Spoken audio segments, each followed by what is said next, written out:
Hello everybody, and welcome on into another video here on youtube.com/SeanOsaurusRex. My name is Sean, and today we are going to do something a little fun, hopefully, and a little bit different. We are in the greatest simulation football game ever created, wink, Madden NFL 23. Past weekend, there were two playoff spots up for grabs, the 7 seed in both conferences. The 7 seed in the NFC could have been the Seahawks, which is what it was, could have been the Lions, and could have been the Packers. Now, on the AFC side, I believe it was could have been the Dolphins, Patriots, and Steelers. That one I need to double check because I'm not quite as familiar with it for whatever reason. We are going to take a look at the NFC side of the bracket. Now, what I think is going to happen is, regardless of who plays the San Francisco 49ers, I think the San Francisco 49ers are going to win this weekend. But I was curious what that would look like in the context of watching an actual football game. So what we're going to do is we're going to play in Madden 23, which has current updated rosters. It's going to look weird here in a second, but stick with me. We're going to take a look at what would happen if the 7 seed was one of the other teams. And then depending on how long the games take, maybe we'll take a peek at a prediction sort of thing. And then if the Lions or the Packers or the Seahawks, whatever, should win against the 49ers, we'll maybe follow them throughout the playoffs and see what happens. My guess is that it's not going to really amount to much, and I think everyone's going to be eliminated. I would say the same thing on the AFC side. That'll be the second video that I put up in Madden this week. That'll go up on Friday. Today is Wednesday. My sister's birthday, so happy birthday to her. I'm sure she woke up to watch this very video. Yeah, we'll get ready for the playoffs, have some fun. We'll have a Super Bowl prediction video on the 12th. I did go in and tinker and tweak some settings, so that hopefully will help mitigate the chances of what happened in the Super Bowl prediction video last season, where it was just an ungodly game. And I wasn't the only one. I watched Ray's video as well, and it's just like, this game is weirdly broken. So I fixed the sliders, tried to make it the best it could be, and we'll jump on in here. I did not turn the commentary volume down, so I guess I can just do that really quick. Unless I did that earlier. I don't know why I would have. Volume control. Let's see. Broadcast, in-game commentary.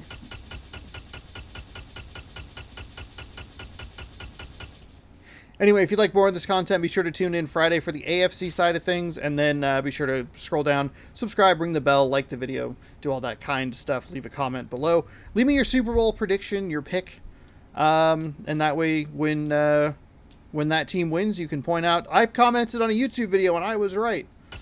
I am playing the EA trial version of the Xbox Series version, so I gotta actually stop yapping here. You only get 10 hours, and I had less than 9 hours to go. I don't know why it's stuck on week 10. I double-checked the live stuff, and I double-checked the rosters, so it should be fine. And I even checked to make sure that Brock Purdy was the starting quarterback for the 49ers. So we're going to watch a couple of 49ers games. We're going to watch them play the Packers. Let's guess that the Packers, pulled their head out of their behind, and they were able to get a victory against the Lions.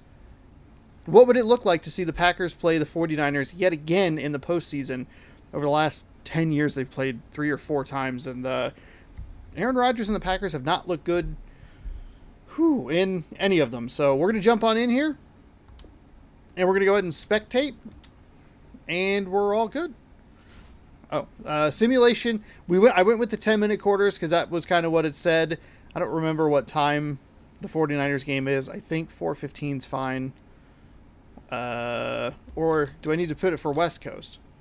Time of day, 1 p.m. Is that local? I don't know why this is confusing me so much. Hold on. I can pull up the thing real quick. Nope. Shout out to this. No, not Twitch. Not Twitch. As much as I want to watch SGDQ or AGDQ. Oh my gosh. I forgot about this aspect of it. Weather, clear, fine, whatever. Oh, score app, please load. Scores, and they play 115. Is that too far? Oh, 130. Okay. We'll go with that. That works. Okay. There's going to be like 3 NFL videos going up this week. But welcome to San Francisco. It feels like I'm doing a ripoff of the Kind of Funny bit. But I'm not trying to. Here are the Green Bay Packers. Let's assume they won, or guess that they won, against the Detroit Lions. Brock Purdy, he's your starting quarterback for San Francisco. They're on their 3rd string quarterback in the playoffs, and probably could make a pretty deep run. They might have the easier side of the bracket in the NFC, because they could end up facing like a Minnesota Vikings team, whereas the Eagles could face the what would you call it? Eagles could face the Cowboys or a very old Tom Brady.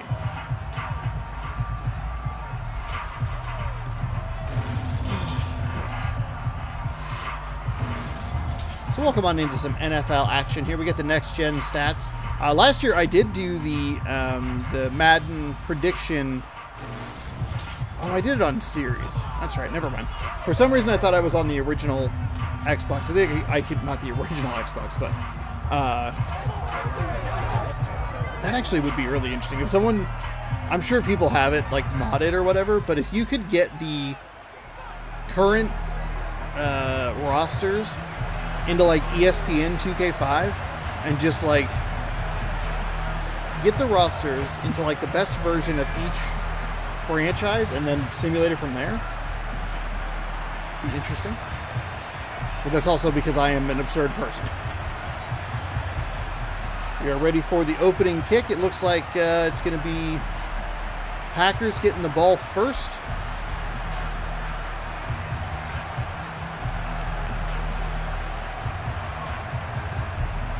Maybe, I don't know.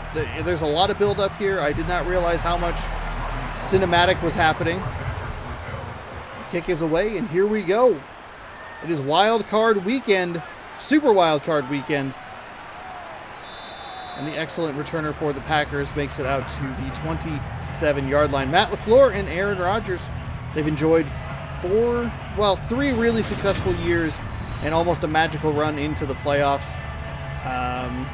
4,000 yards through the air, 37. I don't think that's right. I don't think that's the correct number. He threw a lot more interceptions. I think that's... Was that 2022 stats? Game, why are you like this? Oh, that's why.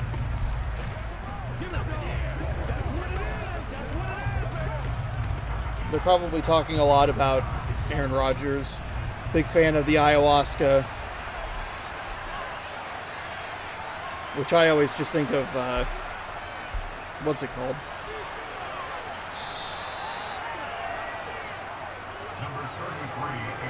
Oh my God. Oh my God. All I'm trying to do is drink water, and it's just not going well at all.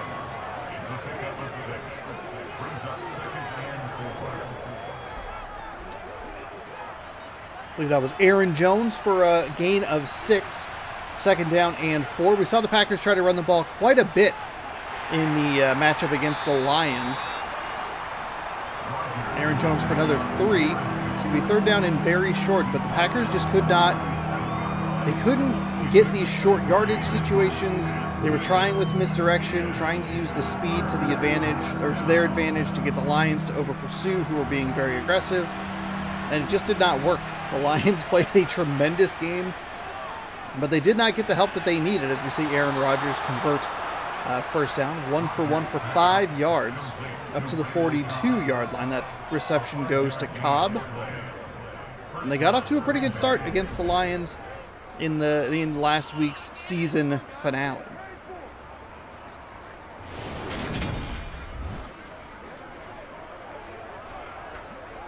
What is wrong with his arm?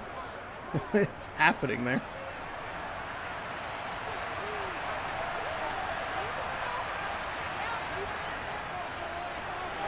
Another handoff to Aaron Jones.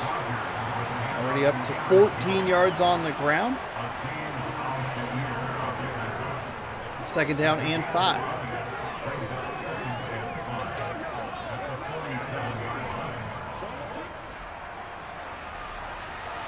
From the 47.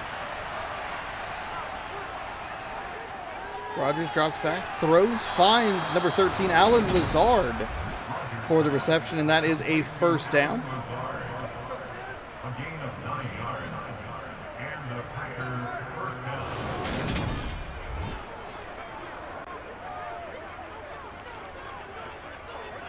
First reception for Alan Lazard to get that 1st down pickup.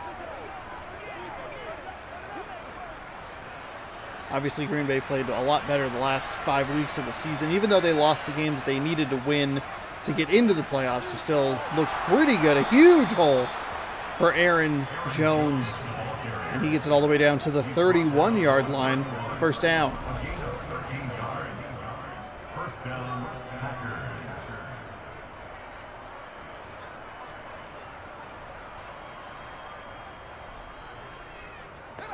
They did have a huge help with the defensive pass interference on that first drive against the Detroit Lions. Couldn't cash it in, though. Battle of field goals through the first half. It was, what, 9-6 at the break. Packers got a little lucky with a missed Detroit Lions field goal and then a penalty that erased a touchdown against the Lions. Aaron Rodgers drops back, throws a wonkily-looking pass there, but he'll get it down for an 8-yard gain. Aaron Rodgers 3 for 3, 23 yards. Randall Cobb on the reception there.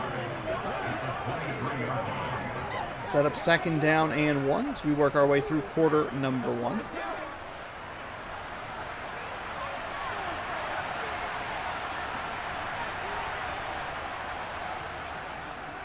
Rodgers all day to throw, but misses that one. Not sure who the intended target was there. Could be Tunyon. But that throw just wasn't anywhere close to being complete. So 3rd down and 1. San Francisco is going to play Seattle in one of 3 divisional matchups this weekend for Wild Card Weekend, Super Wild Card Weekend. Aaron Jones has had a terrific opening drive, but they can't convert on that one. A loss of 2, and that will stop the Packers in their tracks. And that feels pretty realistic to what the Green Bay Packers have done throughout the season. They'll have a good drive to make kind of a weird call on a 2nd down and short, or 3rd down and short. They took some deep shots and just like doesn't make any sense what you're doing. Just pick up the yardage. And they're actually going to go for it. They're going to go for it on 4th and 3, which I don't agree with. Rodgers going to hand it to Jones. Jones will find a hole, and he will be down at the 16-yard line, excuse me. That is a conversion on 4th down and 3.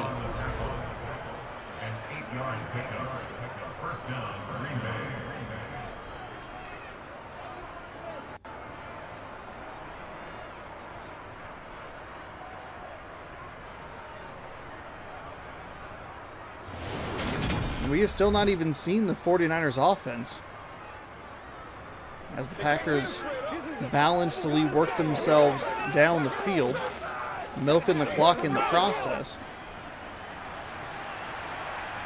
6 rush, 4 pass. Rodgers in the shotgun. Jones to his left. He's going to move around a little bit. He avoids the sack somehow. Throws it into the end zone, and it's intercepted by number 7 of the San Francisco 49ers, Ward. Denzel Ward, is that who it is? It looked like he activated his little X factor there, but that's a terrible decision. The Packers all season have been bad in the red zone, and they have been particularly bad with goal-to-go situations. It's just an awful throw. Receiver was behind the defender. Okay. Not up-to-date stats on Brock Purdy. That's fine. Why wouldn't it have updated stats for this? Of course, this game is for some reason frozen at week number 10. I don't know why. So 4.5-minute drive for the Packers goes nowhere. Well, it goes down the field, but they come up empty. That's more what I was looking for. And we will see the San Francisco 49ers offense on the field.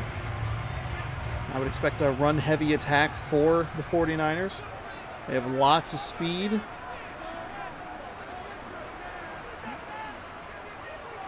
Purdy rolls, and he's going to miss. 2 tackles are going to miss. Oh, my goodness. I should have had him so far behind the line of scrimmage. But just enough agility to get out of that. And pick up 8. I don't know why number 69 is cheering so much. He was not running the ball. All right? He's just really proud of his quarterback. That's my quarterback. Let's go. My quarterback. So it'll be 2nd down and 2.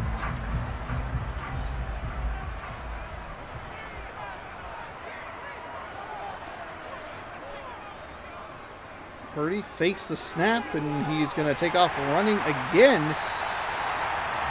2 rushes, 14 yards. Some Aaron Jones numbers there, and that'll be 1st and 10 from the 34. Didn't really expect to see an option play there. Quarterback read, and I mean, made the correct read, got the yards he needed, and keep this drive going off the interception. From the shotgun, single back set to Purdy's left. Trips receivers to the top side of your screen. They're going to rush 4, the Packers are. 1 almost gets through, and the pass just a little high for George Kittle, who was open and had some room to work with, but the throw was missed perhaps a little bit early. There was a defender on the defensive line coming free for the Packers.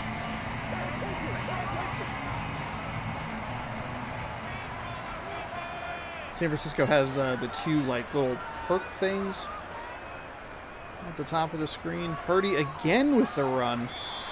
Going with that QB read. What do they call it? Option read? Is that what it is? I feel like there's a word for it that I'm just not getting. I don't know.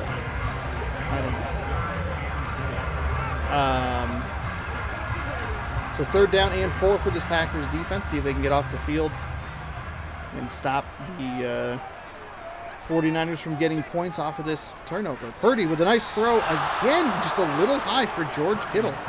George Kittle, an absolute, freak of nature. You can't miss that guy high. That is surprising. Packers defense holds, and they will force a punt.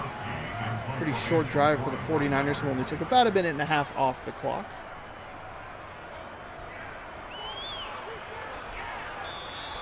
At the 16-yard line, the Packers take over 1st and 10 at their own 16-yard line. So a good punt flips field position.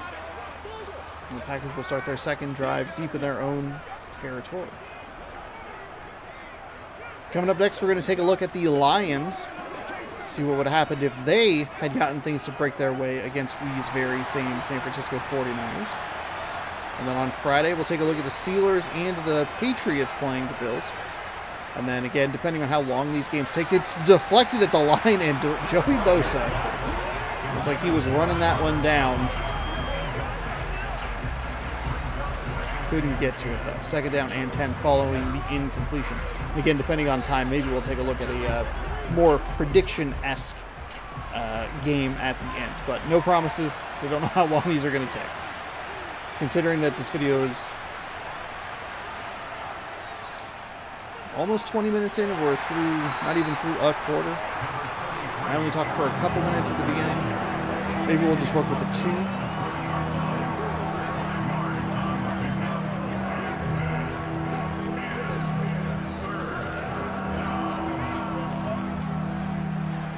Actually, the accelerated clock is not helping as much as I thought it would.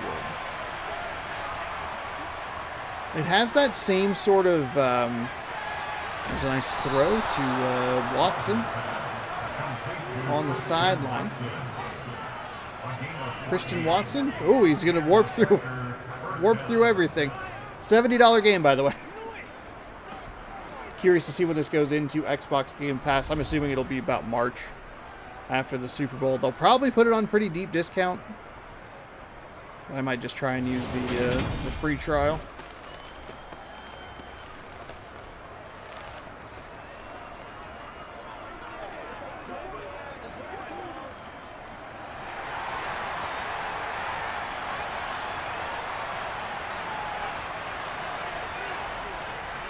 Green Bay hands the ball off to Aaron Jones, who gets smacked by number 29. Gain of 5 on the play. Warner with the hit. I just kind of forgot how messy these messy these games are. There's such a long time of those like long cuts after the play where the play clock is counting down and like, yeah, sure, the game clock is moving. But because there's such a length of it, it cuts down. The clock cuts from 25 to about 21 rather than like 40 to 20. So I thought that this game would have a little bit quicker of a pace from that perspective. Probably could have gone with like 15 seconds remaining on the play clock to help it out just a little bit. 5 seconds per play, but no big deal. Rodgers fires and finds. Number 83, that is Dobbs. Is that Dobbs?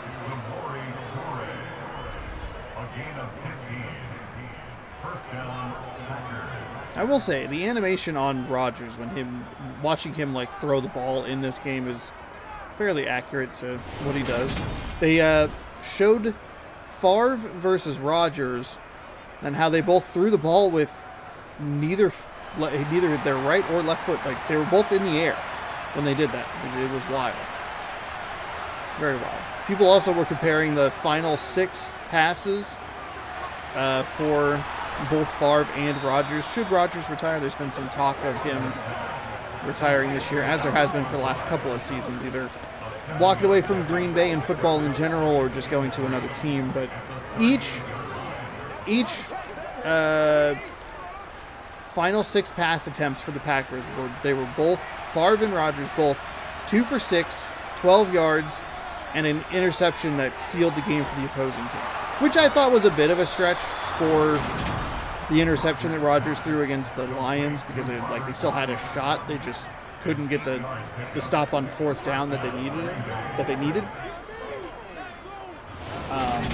So it didn't like seal the game in the way that I think that they want you to believe, but it is still interesting that the final 6 pass attempts for both of them, 2 for 6, 12 yards, interception.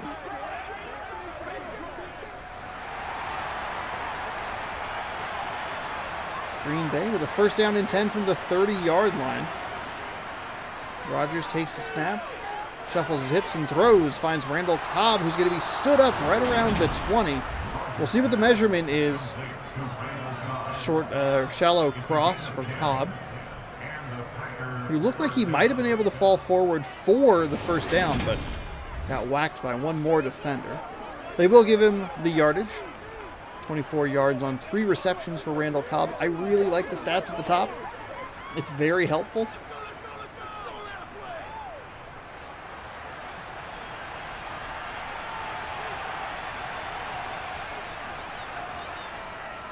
Rodgers works in the pocket, finds number, is that 87?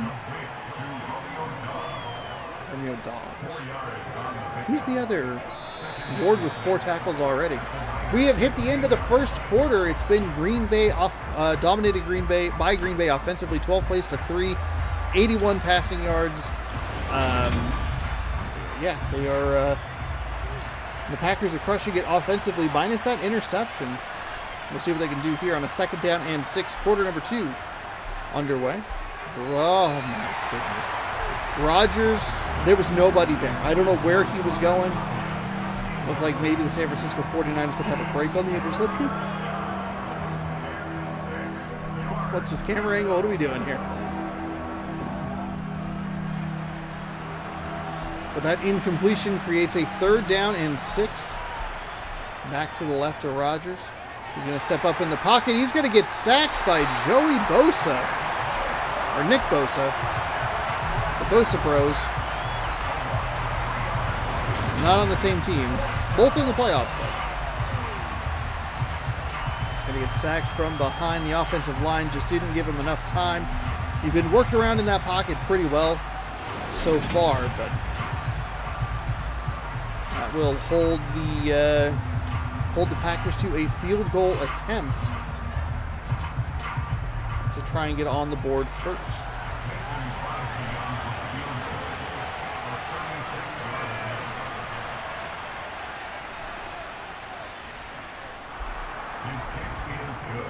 Kick is up and kick is good. Really hard to tell from that angle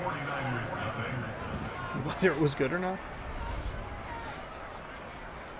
So the Packers on the board first with a 3-0 lead, if you remember.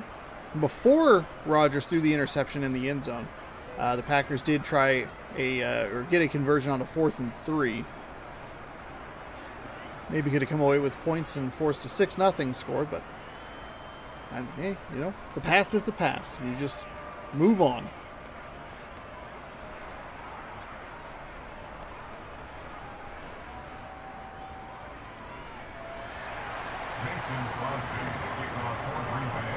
The kick is away, and the 49ers will field it from the about the 8 or 9 yard line. He's going to run up past the 25 and get met at the 29 yard line. 1st and 10.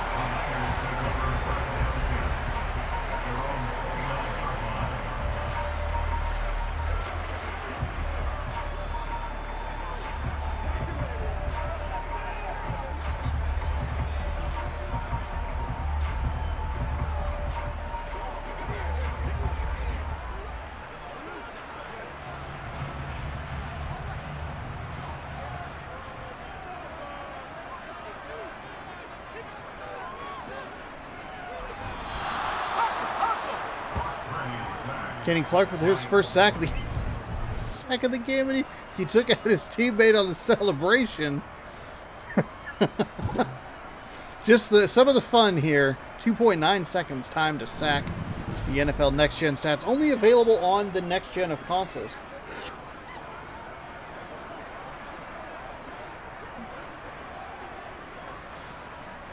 Which is kind of weird.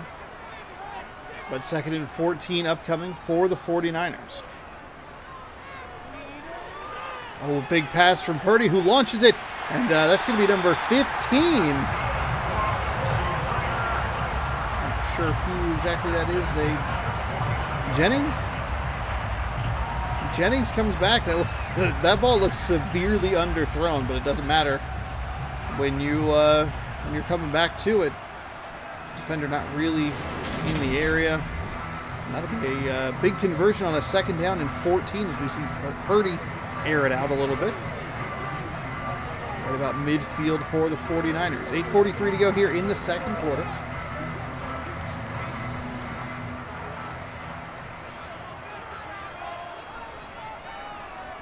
Split back set from the gun.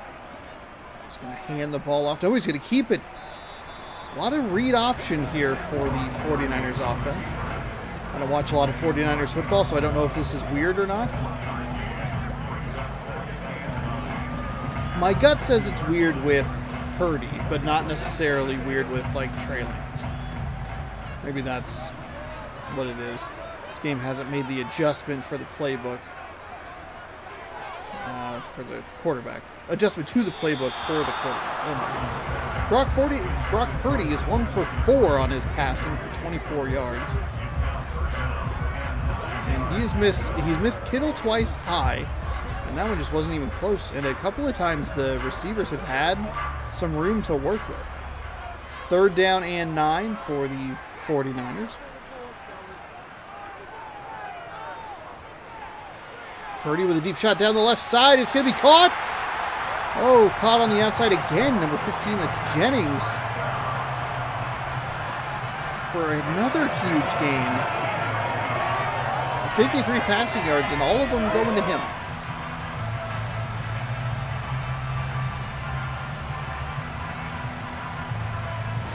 Like number 29. Rasul Douglas, I believe, for the Packers, overran that route just a little bit. He looked to be in good position to defend that pass or deflect it, maybe try and get a pick. But he ended up behind the receiver, and Jennings comes down with the reception inbounds. Oh, the first time we're calling Christian McCaffrey's name today. I double-checked to make sure he was on the roster and everything was okay. He was a 96 overall. They traded for a 96 overall running back in the middle of the season. The Panthers were like, yeah, sure, go to San Francisco. Go to one of the best teams in the league already and make them better. A short shovel pass. This one's going to Samuel.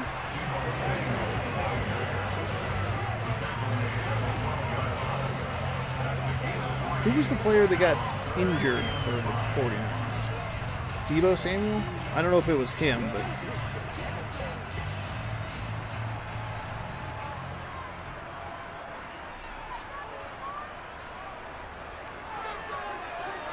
Purdy with a full pass over the middle. Finds, looks like George Kittle. Will be down at the 5 for a first and goal. His first reception of the day goes for 7 and a first down. Huge stage this weekend for the 49ers, taking on their division rival Seahawks. It's going to be Brock Purdy in his first postseason start versus Geno Smith. Led Seattle on kind of an unexpected run. First and goal, they're going to hand the ball off. He's trying to go right, but met by the Packers. 2 rushes for 3 yards for Christian McCaffrey. It'll be second down and goal from the 4.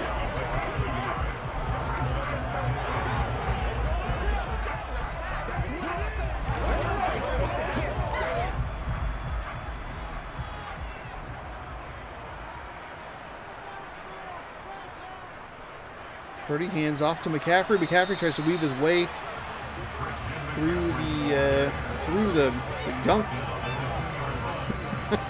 These shots are so funny. So funny. Third down and goal from the 2. And you know that it's going to shift in 25 seconds. That's what it cuts. So we get to enjoy it for about 10 seconds. Purdy to McCaffrey again. McCaffrey is going to be in for the touchdown. It looked like the Packers had him stuffed right at about the 2-yard line, but he falls forward. Ball breaks the plane, and it's going to be a 49ers touchdown. Look at him stopped right there. 3 Packers in on that play, and they just couldn't bring him down.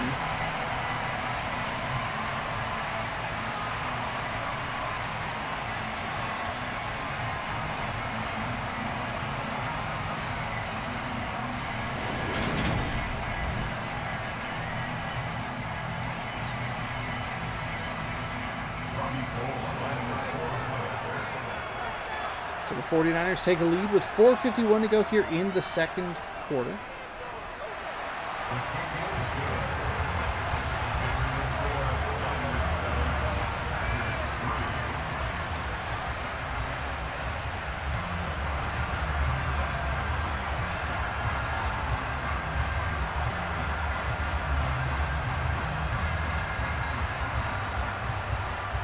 Lazard talks to Rodgers as they get ready to receive this kickoff. Try and end the half on a positive note. Green Bay did start with the ball.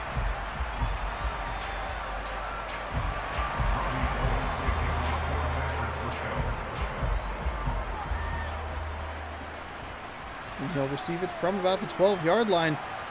Tried to make the first man miss, but no such luck with the second guy. Not a great return there. Aaron Jones, 9 rushes, 44 yards, averaging 4.8 yards a carry. No touchdowns for him just yet. I believe that was Christian Walker on the kickoff return, if I saw that correctly.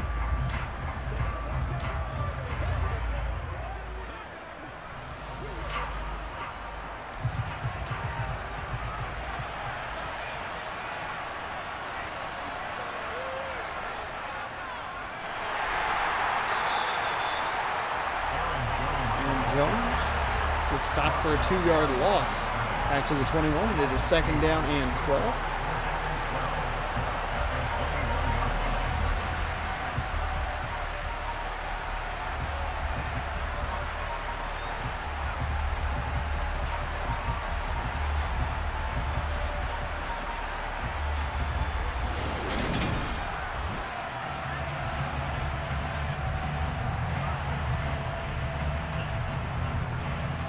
Rodgers brings the huddle together. It'll be second down from the 21. 4:20 to go. Be sure to blaze it here. As Aaron Jones finds a bit of a hole and makes a move up near the 30. He'll be stopped at the 29-yard line. 3rd down and 4 coming up. Fred Warner picks up his 3rd tackle. And it is go time for this Packers offense. You can't give the ball back after the scoring drive. San Francisco scores a touchdown. You can't have a short 3 and out. You give the ball right back to them. The commentary, work in progress. Rodgers has 2 receivers split to his left side. Jones to his right. Single receiver up top. That's where I would have liked to go, but he'll find Randall Cobb, it looked like, over the middle. And that'll be just enough for the 1st down conversion. You can see the defense playing really far off at the top of the screen there with Christian Watson. That is where I would have gone. Maybe a little hot route, just like run to the sticks, turn around, ball's coming to you. But Randall Cobb, a sure-handed receiver over the middle. Also a good option.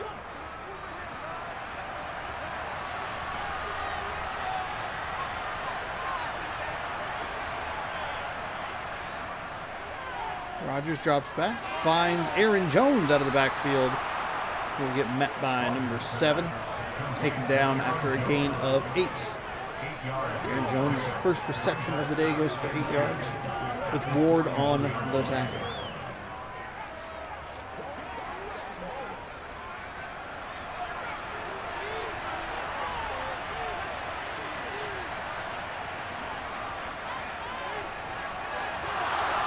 Oh, a terrific play here for Christian Watson. Getting involved on the action. I'm just kidding. Excuse me, that's Robert Tonyan with a nice pickup there to the 43-yard line. It's a little short. It's a pretty dangerous pass. A lot of defenders right there. Bosa, for some reason, hitting the Y button way too late.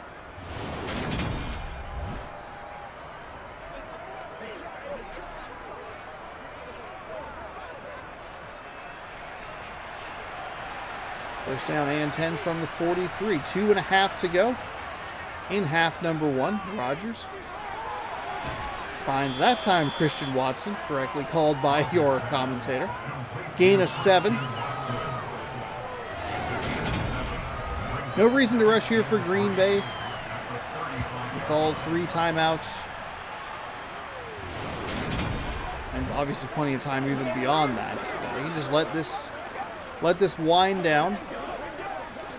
See if we get one more play before the 2-minute warning. We don't. The clock jumped down to the 20-second play clock as I was saying that.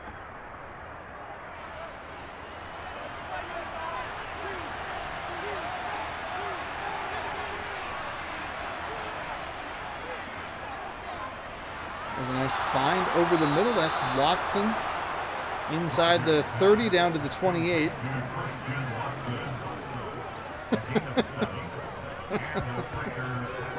It's just so bad. There's no reason that should be in the game.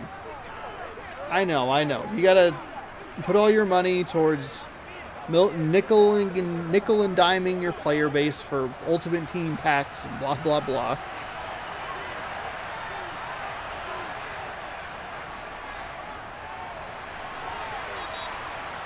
Is that Watson on a 3rd straight reception there? That is indeed Christian Watson picking up his 4th reception of the day.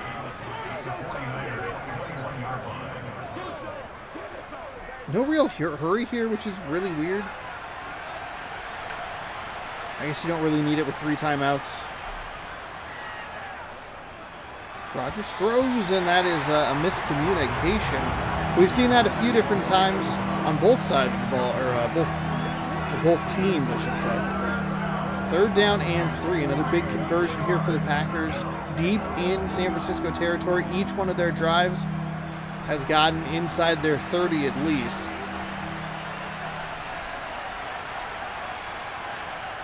They've come away with 1 field goal, 1 turnover, and that was almost a second one. Fred Warner read that really nicely. deflected pass, and that'll end the drive there. They started this drive at around the 20-yard line, 23-yard line, something like that. They get to the opponent's 21-yard line, and that's just not enough. Mason Crosby will come out for another field goal.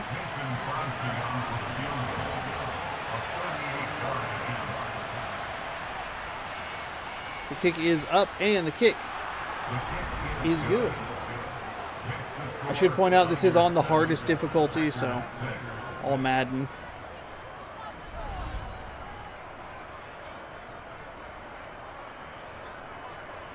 The Packers cut the deficit to 1 right before half.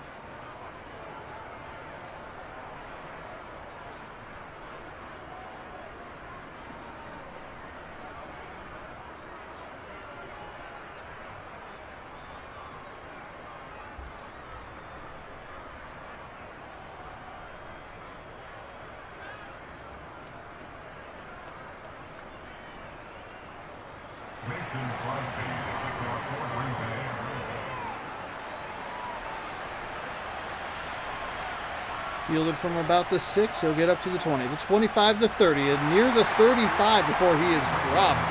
That is an excellent return for San Francisco, who can maybe respond to this with a field goal of their own. See what Purdy has in store. See if they can get him into a bit of a rhythm passing the ball. He hasn't looked great.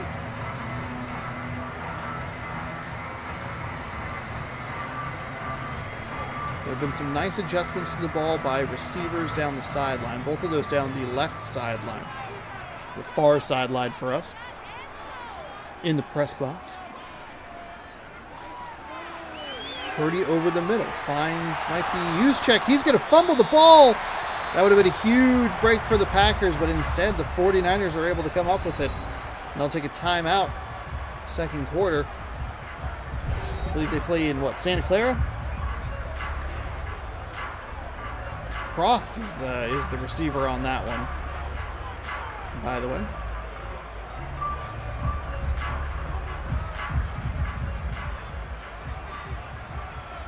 Second down and 1. 47 seconds to go. It's an excellent use of a screen there. Green Bay very aggressive. McCaffrey did not really follow his blocks there. Got to break that to the inside of the offensive lineman. Got tackled and inside Green Bay territory. 1st and 10, but does go out of bounds. So maybe that's the correct call. And I'm just not doing a good job with the commentary.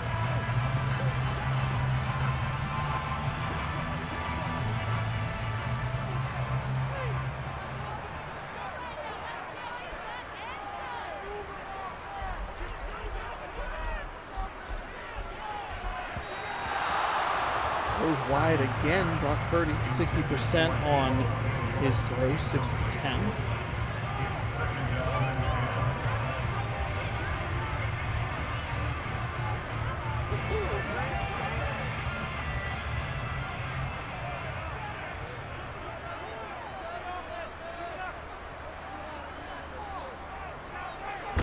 That is going to be deflected by Jair Alexander. Terrific play right there.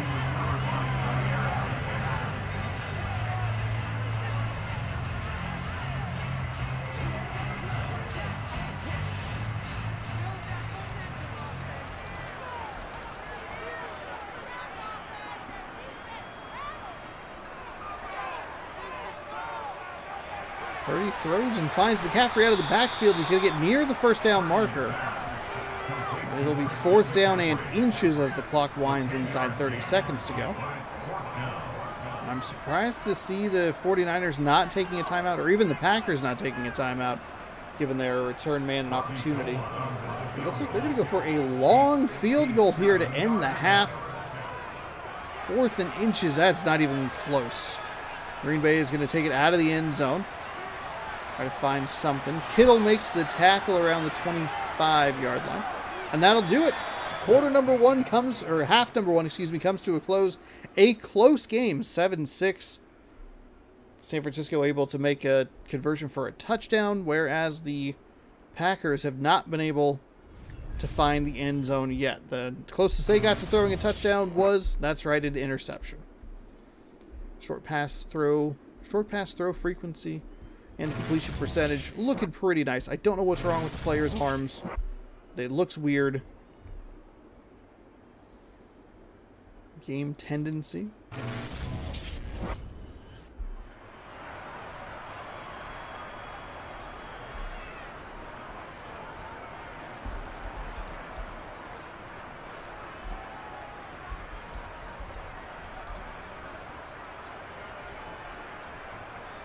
We'll get ready for another half of football here.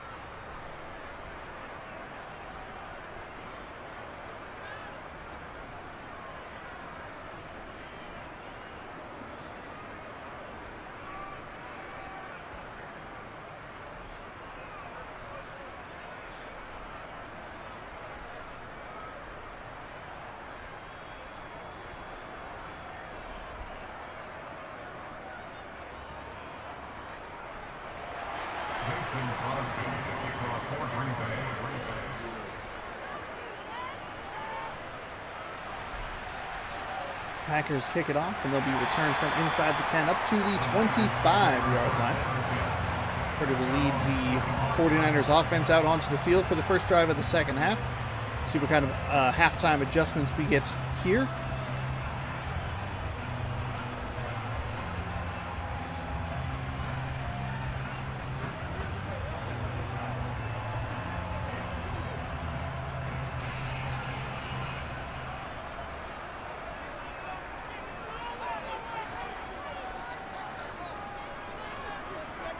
Purdy hands off to Christian McCaffrey. Might be the best recipe for success here. McCaffrey, an absolute freak of an athlete. And Purdy has not looked particularly good in the pocket. A couple of nice plays down the sideline like I talked about earlier. But you could see during the next-gen stats, the short pass accuracy was not what you're looking for. Under 50%. Green Bay's comparatively was around 77 or so. See if you can wear that defense down a little bit and rip off some big chunk plays later. 6 rushes, 11 yards, and a touchdown for McCaffrey. Thanks for the reminder of how they scored that touchdown, because I was totally blanking on it. It's on a 3rd down, if I remember correctly. Now it's coming back to me.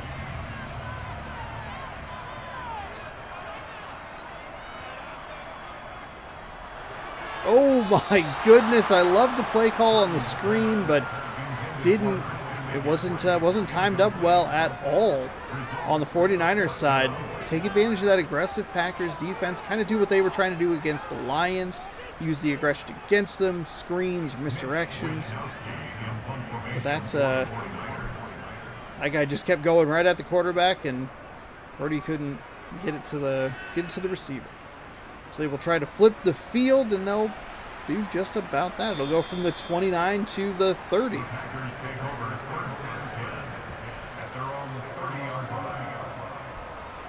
Comes out a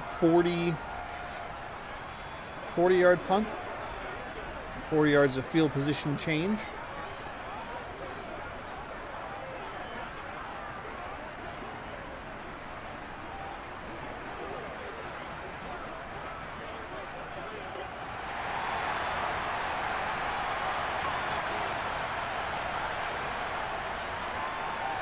So Rodgers comes out, finds his tight end. That'll be Robert Tonyan for a gain of 9. 16 for 22, 140 yards, and the pick for Rodgers. Sets up a 2nd down and 1. Greenlaw with his 2nd tackle of the game.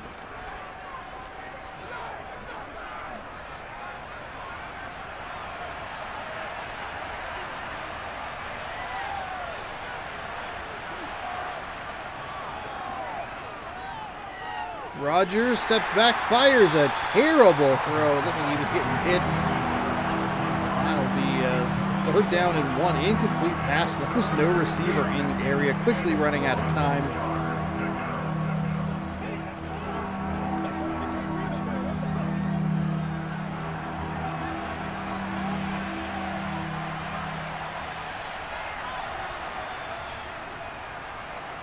There's a nice run. That's what you want to see on 3rd and 1. Just turn around, hand it off to Aaron Jones, and get enough speed to power through. And what is on the top of that stadium? It's just trash bags? What's happening up there?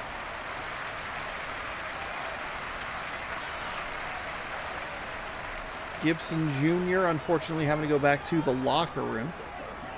So 1st and 10 for Green Bay. They've done a tremendous job of being in control of the clock, but not able to get the touchdowns instead of the field goals. If they were to have settled for a field goal instead of throwing that interception on the first drive, could be 9-7, excuse me. That would give them what's called the lead in this game. But instead, they successfully converted a 4th and 3 and then threw an interception. 6-yard pickup on 1st and 10. We're getting into deep into San Francisco territory yet again.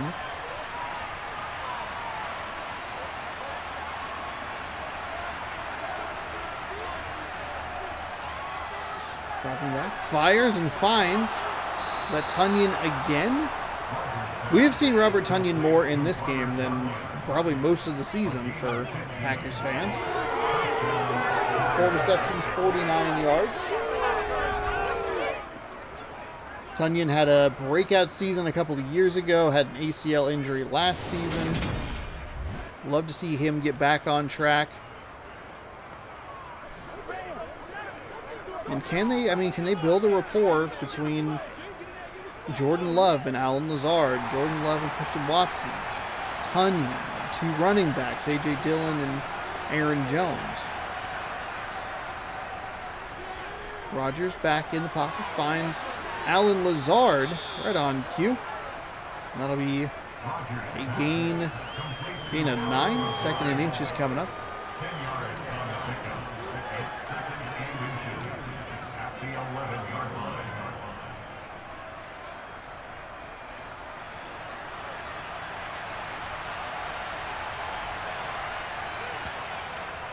And off to Aaron Jones in a short yardage situation. And they're kind of wearing this San Francisco defensive line down. They're getting some big chunk plays here in the second half from the running game. That is good. That's what you need to do against the San Francisco 49ers. You may not like it if you're the Packers players or even a fan of the Packers who want to go fast and have a finesse kind of offense.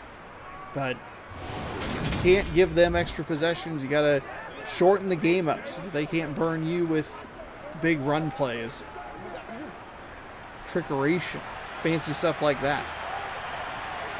Just take what they give you. If they're going to give you the running lanes, take the running lanes. They're going to throw into the end zone. It's going to be caught for a touchdown. That's Alan Lazard in the end zone for 6. And we'll see if the Green Bay Packers go for 2. I would go for 2 here personally. Make that just an even 7-point lead. Touchdown's going to beat you either way. Made PAT or missed 2-point conversion, but can force them to go for just a tie. And with 5:51, we have another lead change. Packers led 3-0, 7-3 to San Francisco, and now it's going to be 12, maybe 14, and that was just too easy. Oh my goodness. Dobbs, 8-play, 70-yard drive, just under 3 minutes. Aaron Rodgers, 5 for 6 with a touchdown on that one. And there is your 2-point conversion, just free and clear in the middle of the field. And we have a 14-7 game.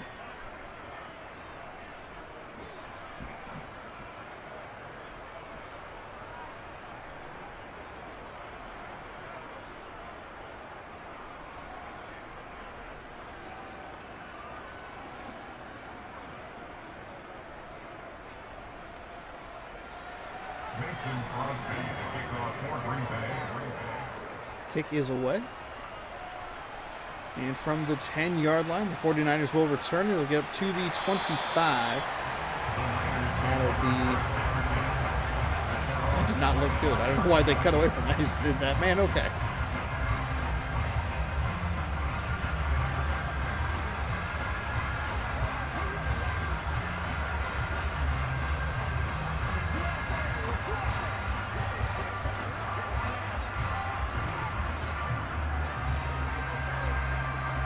San Francisco finds themselves down by a touchdown. 5:47 to go here in the third quarter. They're going to hand it to Christian McCaffrey, and that is the best run he has seen all day long. A gain of 7. Start to see these offensive lines on both sides instill their will, or I can't remember what the phrase is.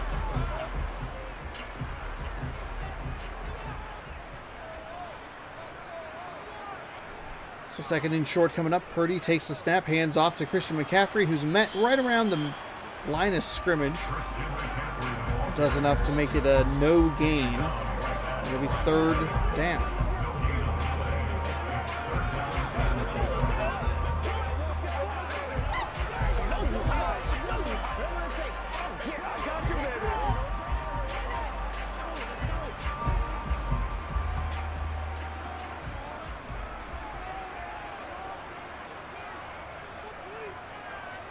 Purdy rolls to his right, fires back across his body over the middle of the field. That is a huge no-no.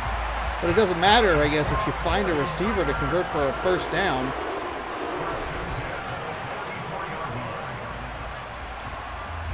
Look at that awful decision in every way imaginable. I'm sure the commentators would say something like, oh, no, no, no. Okay, okay. What the coach is thinking in that moment. Walker with a second tackle of the game.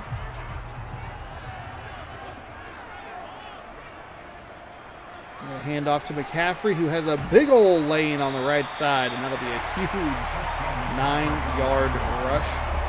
You see those numbers starting to go way up over the last couple of times he's had it. A 9-yard rush on that play the previous time we saw him, or a previous time on the drive. A 7-yard gain, so.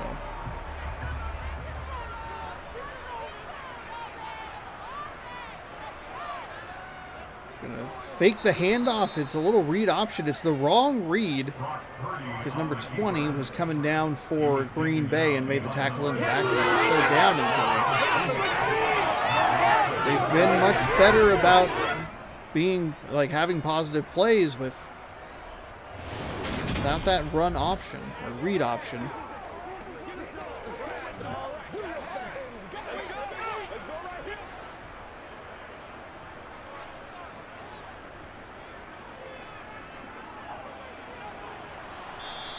Nice defense by the Packers. Blitzed off the edge and met him in the backfield. It'll be fourth down and 3. So there's a 1st and 10 where McCaffrey had a huge gain and two negative to just kind of neutral plays. And Packers defense going to get off the field with under 3 to go.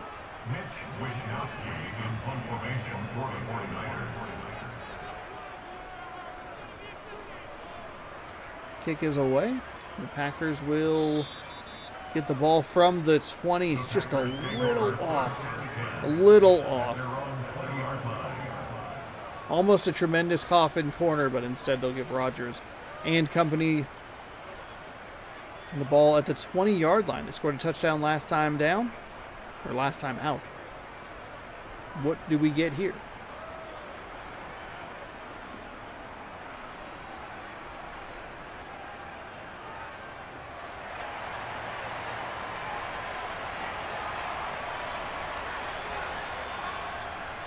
Rodgers hands the ball off. Aaron Jones, huge run off the right side. That's a gain of 9. Aaron Jones approaches 100 yards on the ground. No real show for A.J. Dillon here in this one.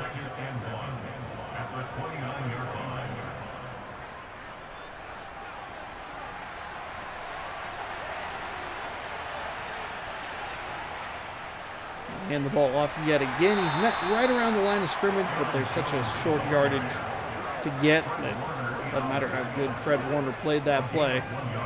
Packers still pick up the first down. If you see Bosa doing that motion every single time he's in the huddle.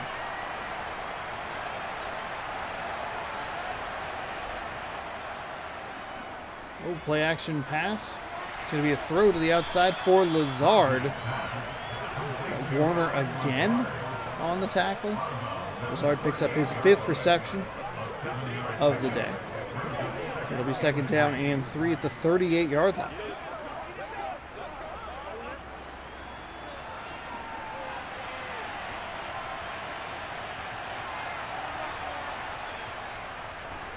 Hand the ball off to Jones, who's going to find 5 off the right side. And that will be another 1st down.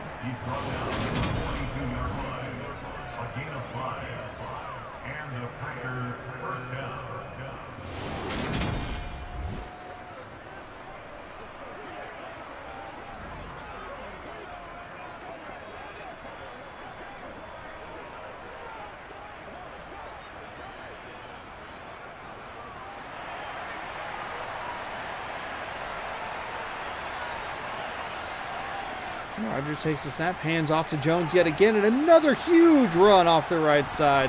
Oh, he fumbled the ball, but the Packers are going to pick it up. It's an offensive lineman running down the right side of the field. We saw a huge fumble from Aaron Jones in the loss against the Lions. And he coughs it up this time a little luckier with the offense recovering. A little surprising considering how many red shirts were in the area. Now you just have a big old lineman running downfield near the 25-yard line. Be interesting to see if the 49ers challenge that at all. Looked like maybe his knee was down, but...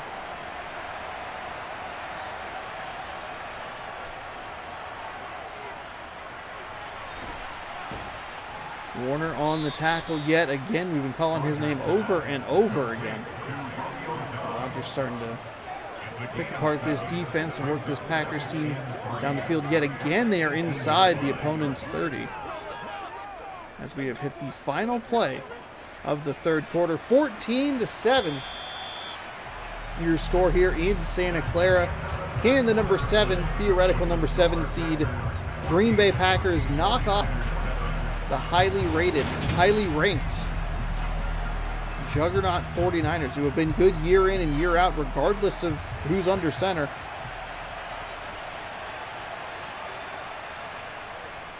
Ten minutes to decide this one. They're going to hand it to Jones.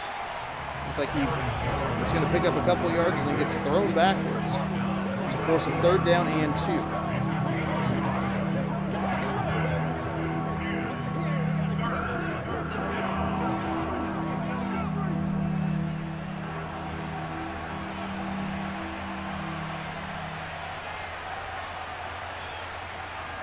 Rodgers takes the snap from shotgun, rolls around, dances around, fires in a very Brett Favre-ian way.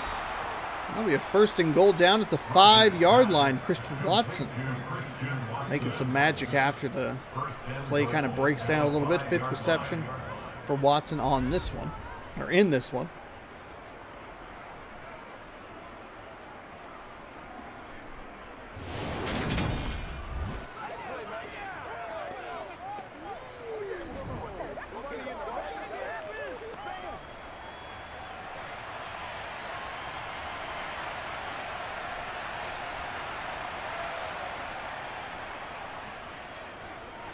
Throws and finds number 87. That's Dobbs, Romeo Dobbs, for the touchdown. And the Packers are going to take a 2-score lead here in the 4th quarter.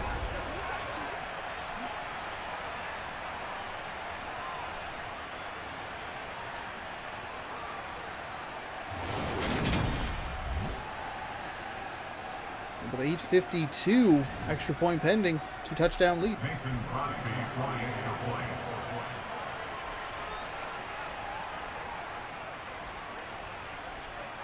The kick is good. Makes the score Packers 41, 49ers 7.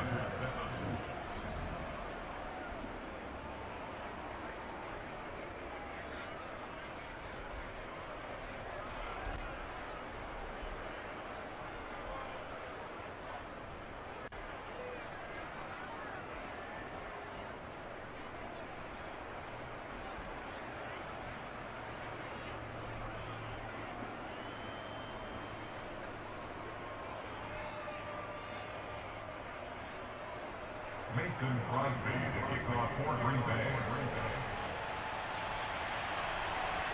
Kick is away. The 49ers will return it up near the 27-yard line. The Niners take over first down 10 at their own 27-yard line. Let's go right here.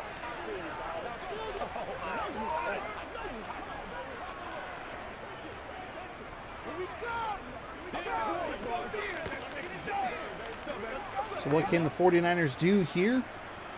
Maybe the inexperience of Brock Purdy costing the Niners a shot here. Oh no, another one of those weird read options. I think it wants to believe that Trey Lance is still in the game. Again, I haven't watched a ton of 49ers football. Maybe this makes more sense than I'm realizing, but it is odd to see them continually do that when it's been the least effective part of their game. I don't know if the Packers defense is reading it well, or the quarterback Purdy is just reading the Packers defense poorly and just making repeatedly the wrong call on whether to keep or hand the ball off. Trip set to the bottom side of your screen. They're going to run another screen play that's broken up by the Packers. Purdy 8 for 15, just over 100 yards.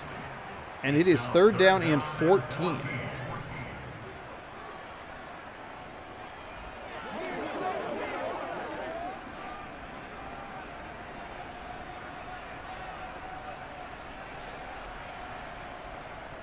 Purdy drops and throws over to the side, and that is going to be incomplete to number 19. Samuel, is that Deebo Samuel out there? Rodgers going to get another opportunity to add some points to the board. Talking to Tunyon on the sideline. Warner, who we have shouted out a lot in this game, looks for another big stop. Here is the punter out to kick this one away.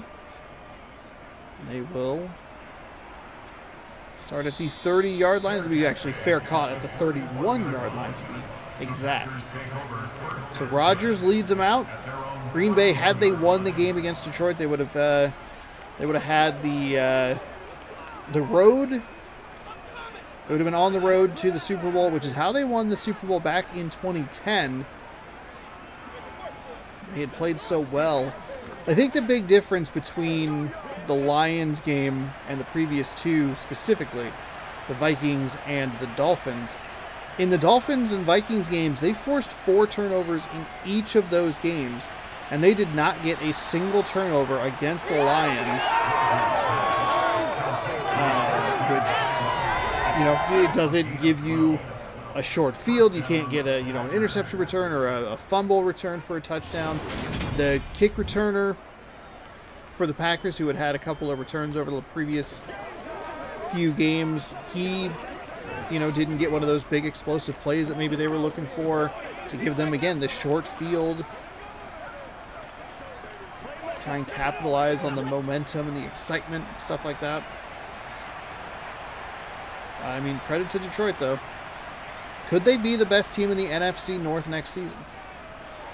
They had such a rough start that everyone was like, oh boy, this is not looking good. Dan Campbell, how much further is he going to make it? Did they go 8-2 over their last 10? Finish with a winning record? Knock out the Packers twice? And I mean, the Lions defense is the perfect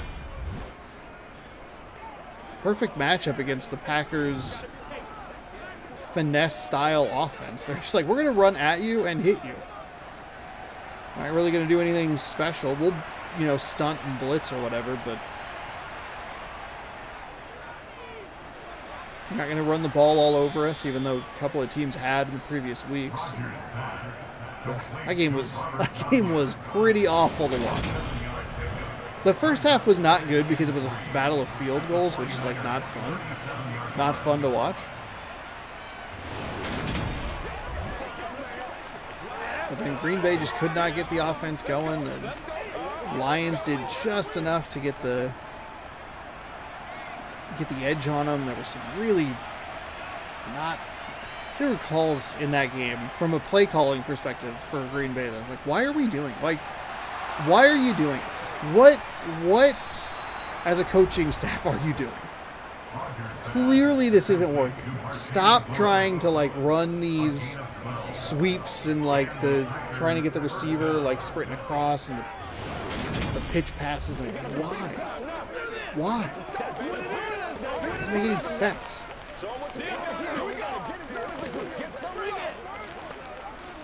But had the Packers won, they might be looking at a victory here to go to the divisional round.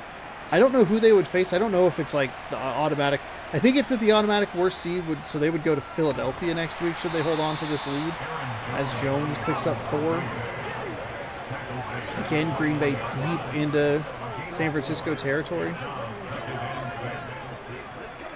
And this is the Packers team that you would want to see and how they're playing against the San Francisco team. And it's, you know, granted, simulated function, whatever.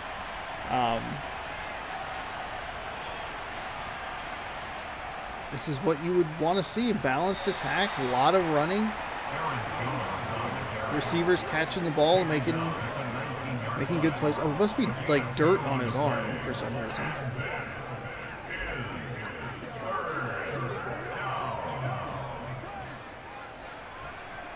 So in the red zone yet again. The Packers 2 field goals and 2 touchdowns, 1 2-point conversion. Come out in an I formation. I don't think they have a true fullback, so there's a receiver or tight end in there. Number 81, I believe. Aaron Jones, with a terrific run to give them a fresh set of downs and let this clock just start running out.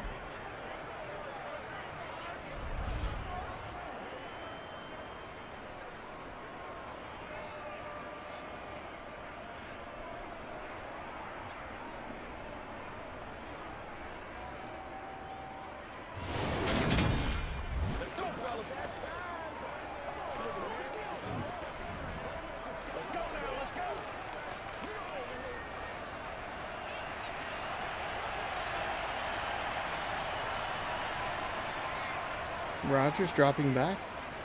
Running to his right. Bosa right behind him. He's going to throw that out of bounds. That'll be an incomplete pass. 2nd down and 10.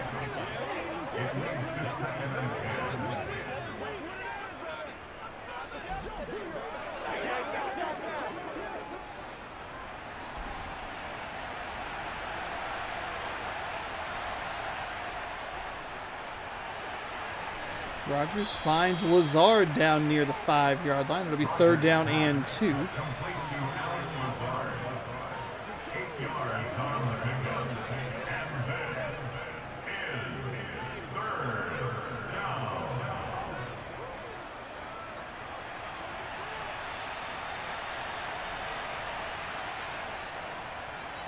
Rodgers one-hands that reception, or the snap, by the way. Looked like it was maybe a little higher off-center. We'll find Watson with his 7th reception of the day. As the clock hits 4 minutes in this one, the Packers are knocking on the door of another touchdown.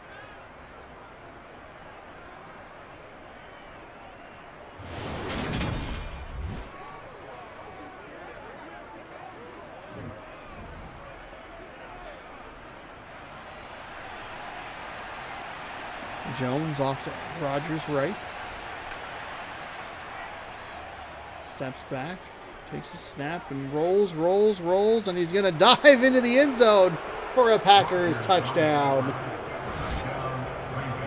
Aaron Rodgers with a scramble-in touchdown to extend this lead to 27-7, which is honestly a surprising result here. I thought we'd see a much more competitive game. I didn't actually think that the Packers would have much of a chance against the 49ers.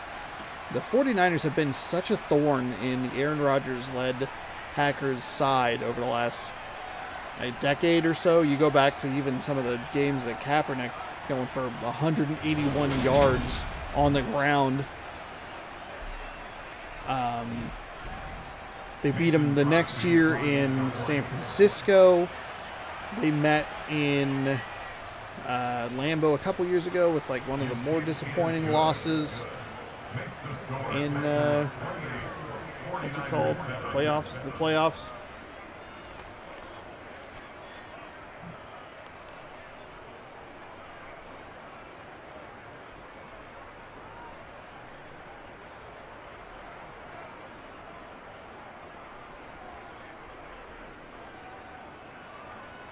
All right, let's see.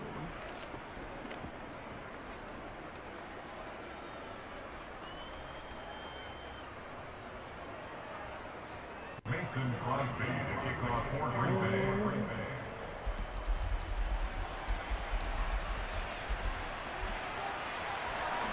Packers playoff history. Got a Pro Football Reference. At their own 32-yard line. Their record is 36, 20, and 25. They've won 4 Super Bowls in 5 appearances.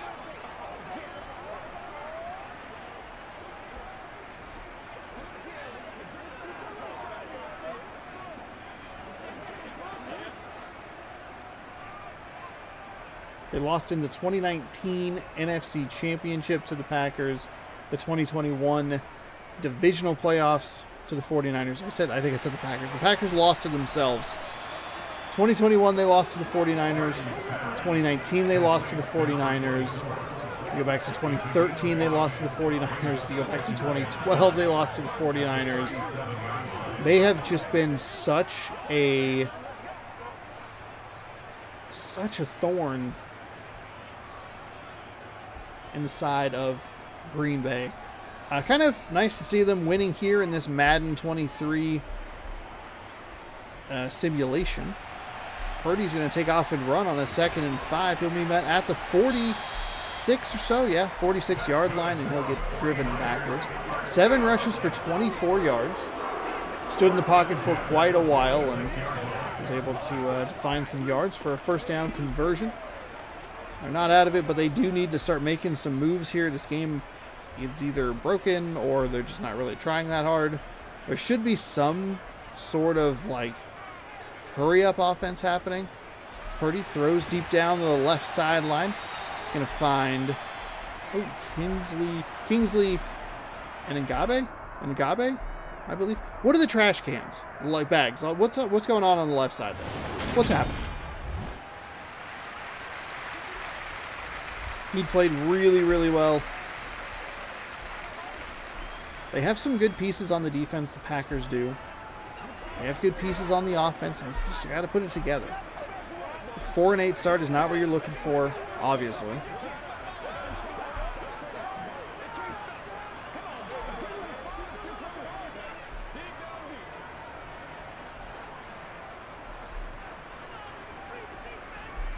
So 28-7 our score here with 2:13 to go. Purdy drops back, fires a little float pass out to the side. That's what you want to see. That's the good stuff. You're going to take it most likely to the 2-minute warning, or the game just does not have. Oh, it disappeared. It confused the game. Oh, there, everybody's back. 2 minutes to go here. Oh, is it shrubs? Is it like greenery, like grass? Maybe just a bunch of weed up there? It looks like trash bags. 2 minutes to go for Purdy and the 49ers. We'll find number 19, Samuel, yet again. That'll get him inside the 15-yard line. Crowd hasn't seemed to be much of a factor all day. Adrian Amos with his 2nd tackle of the day.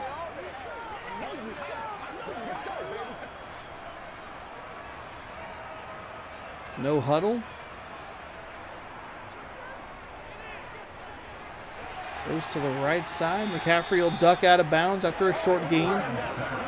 Is that maybe my fault? Is that what happens when you set it to 20 seconds? It, like, there should be just no huddle.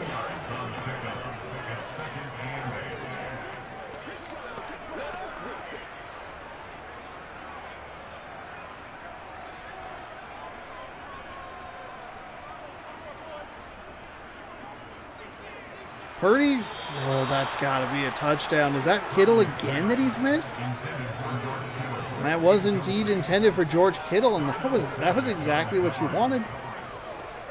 You got him 5 yards behind the nearest defender. Oh my goodness.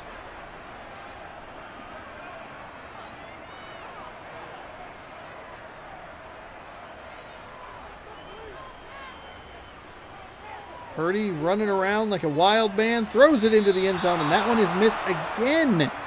The intended receiver, George Kittle. And for some reason, they're going to kick a field goal, which makes no sense.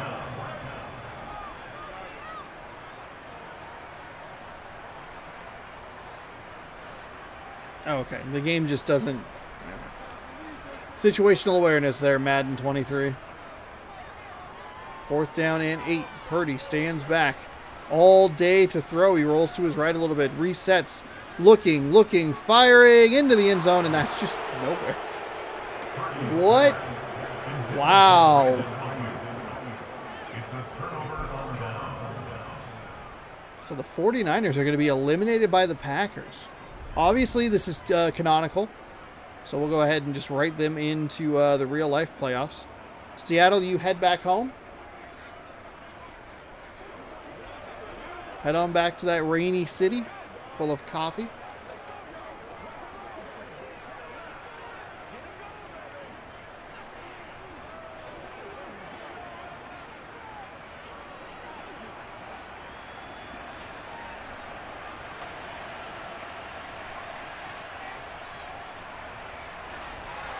Aaron Jones, they'll get the handoff.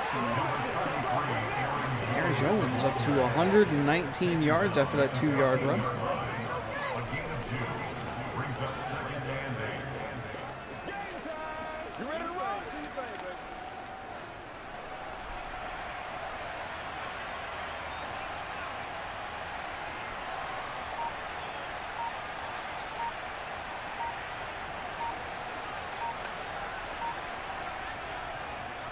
One more handoff. Jones with a big giant hole to block well downfield.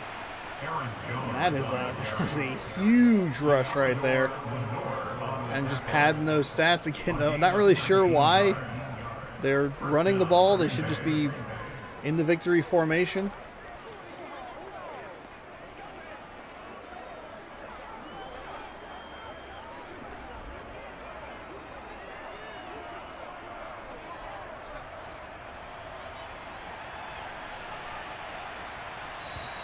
And there you have it. Green Bay downs San Francisco, much to my surprise. So what if the Packers had won? Could they have actually done this in real life? We'll never know, obviously, because they kind of fumbled it away right there at the end of the season, which was unfortunate. They got everything to break their way. They were able to get the victories they needed to get. It's unbelievable how they were able to get from like a 1% chance to like a 60% chance. But they could not thwart the Lions. And it might have cost them a chance at a divisional matchup against the Eagles. How will that matchup go? We'll find out later on down the line. Probably next week, I would guess. What? Maybe next week. Maybe on the 18th. I don't know. There you go. Finish the game. 264 yards for Rodgers. Only about 153 for... That was oddly specific. About 153. All right.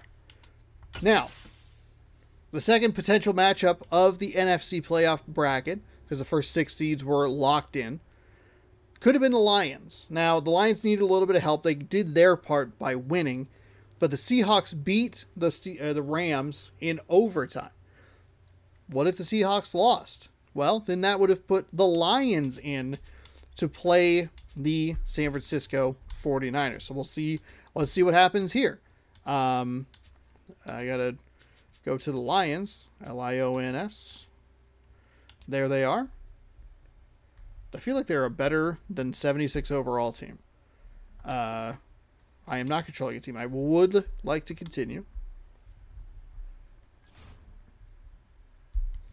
Oh, quick presentation. Oh, I guess you could have done that, huh?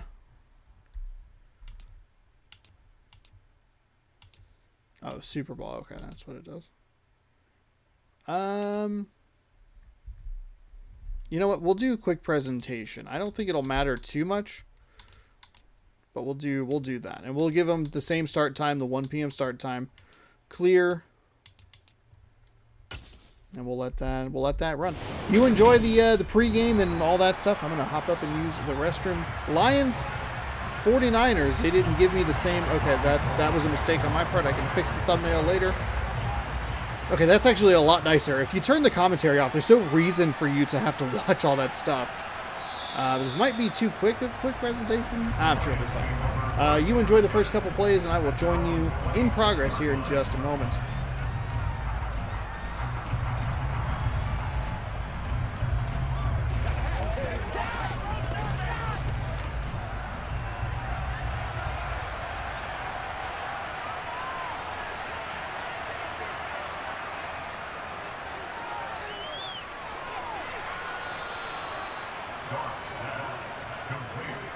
A gain of 5 brings up 2nd and 5 at the 30-yard line.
Rejoining you here in progress. Lions, 49ers, no score. 2nd down and 10. The upstart Detroit Lions in the playoffs for the first time in who knows how long. Don't actually remember the last time. When was the last time the Lions were in the playoffs? So we're looking at the Packers' playoff history.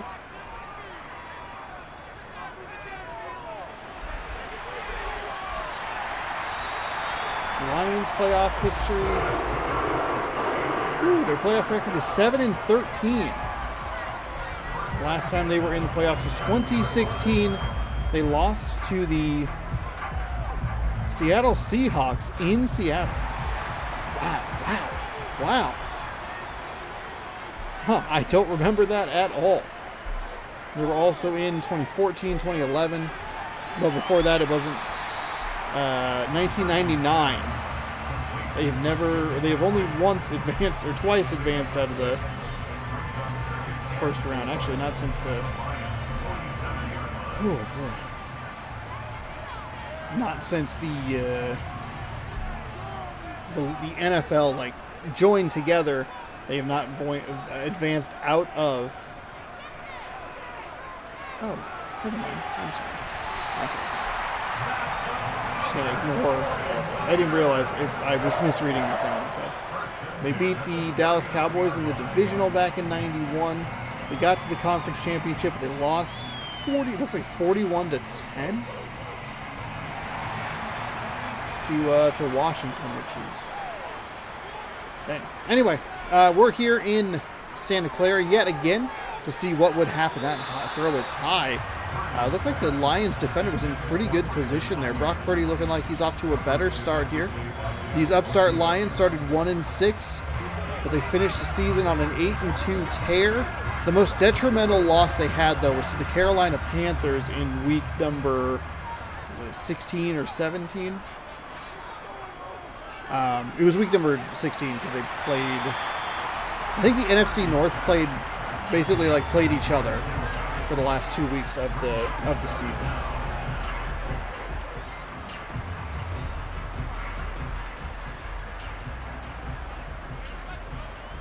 We'll see how long this broadcast aspect takes, and maybe we'll take a look at that Seahawks. The other one took a while, which I was kind of surprised. I mean, it didn't take that long.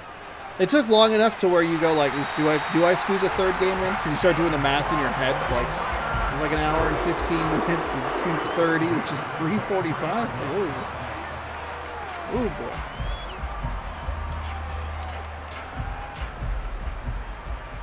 But I did do the quick presentation, so maybe that'll help with some of the clock stuff, because they weren't necessarily running extra plays. It was just like really long takes, really long time between cuts for some reason.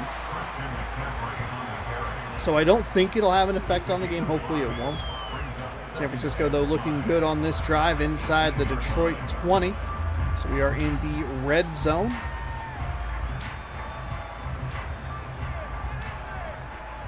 Jared Goff, though, a key contributor.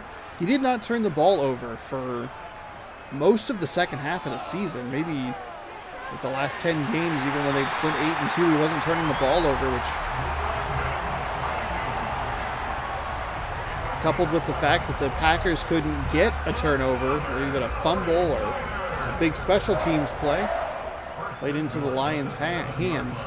I thought that Chris Collinsworth made a very interesting point early in the broadcast, talking about how as long as the Lions keep the game close, the pressure shifts to the Packers. The Lions have nothing to play for. They're trying to obviously knock out a division opponent from the playoffs. I mean, it should be goal enough, honestly, but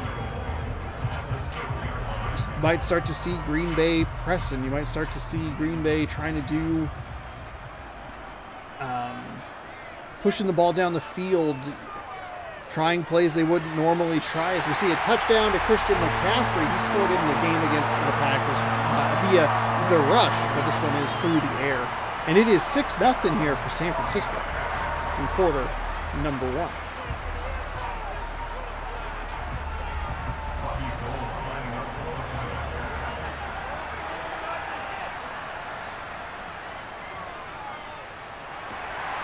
Kick is up, kick is good, and so it is now 7-0, a 76-yard, 5.5-minute drive for the 49ers ends with a touchdown.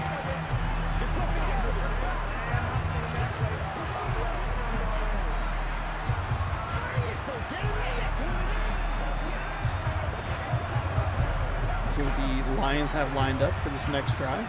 They did receive the kick, if I remember correctly, before I hopped up. What are we doing?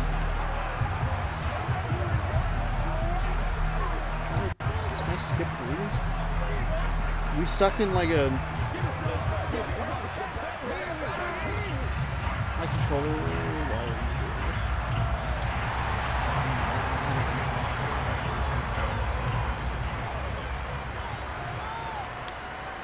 Might do the controller gallery. We'll get that return up past the 30-yard line up to the 32. So a nice return by Detroit.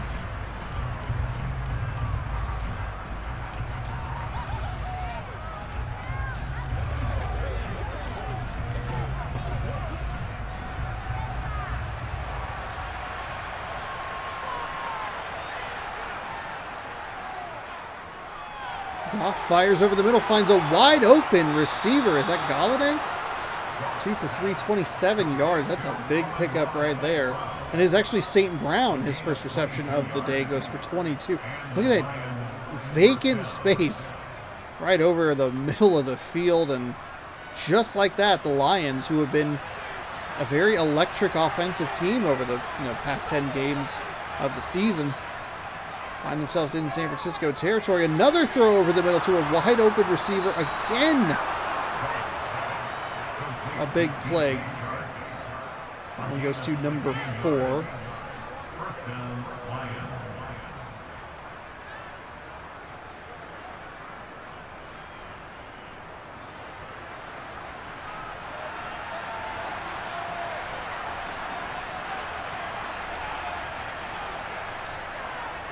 Goff drops back. Just keep throwing the rock, and they will find another open receiver. They're really liking these crosses over the middle of the field. That one goes for 6. St. Brown picks up reception number 2. Second down and 4.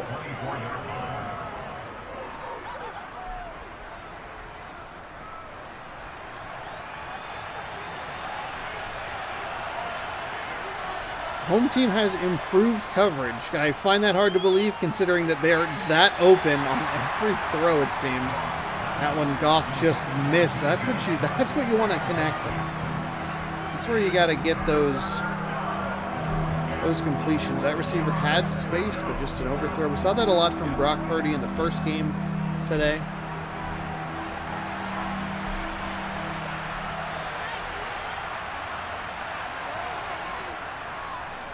Third and 4. They're going to find a reception right there. Number 84.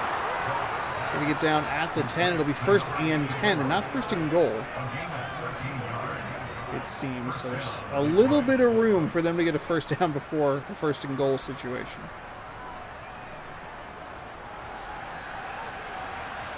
Looks like maybe a foot.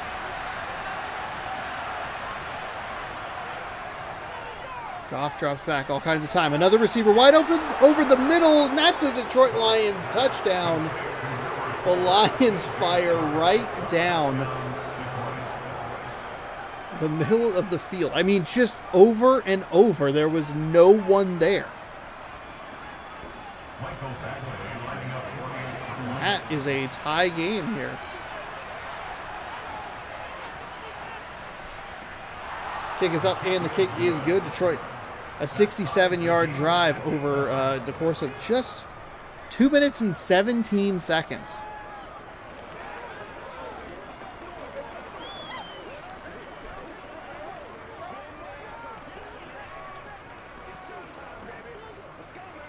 Oh, come on, don't get stuck here, please.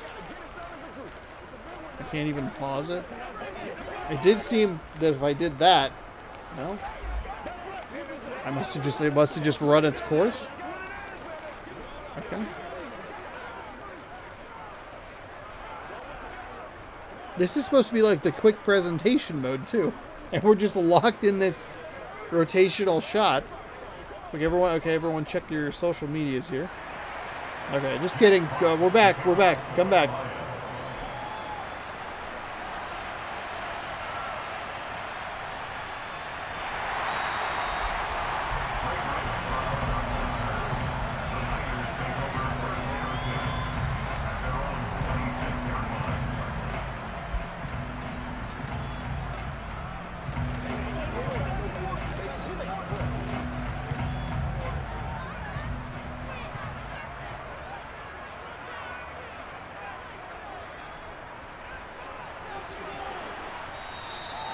Hand the ball off to Deebo Samuel. First rush of the game gets 1 yard.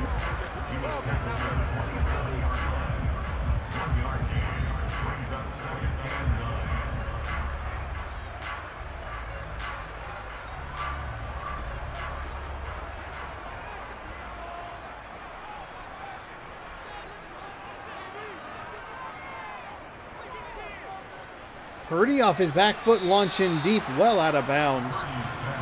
Purdy 7 for 10, 62 yards, has the touchdown to McCaffrey. It's going to be 3rd and pretty long here with 3rd and 9. See if this Lions defense can buckle down and get themselves off the field.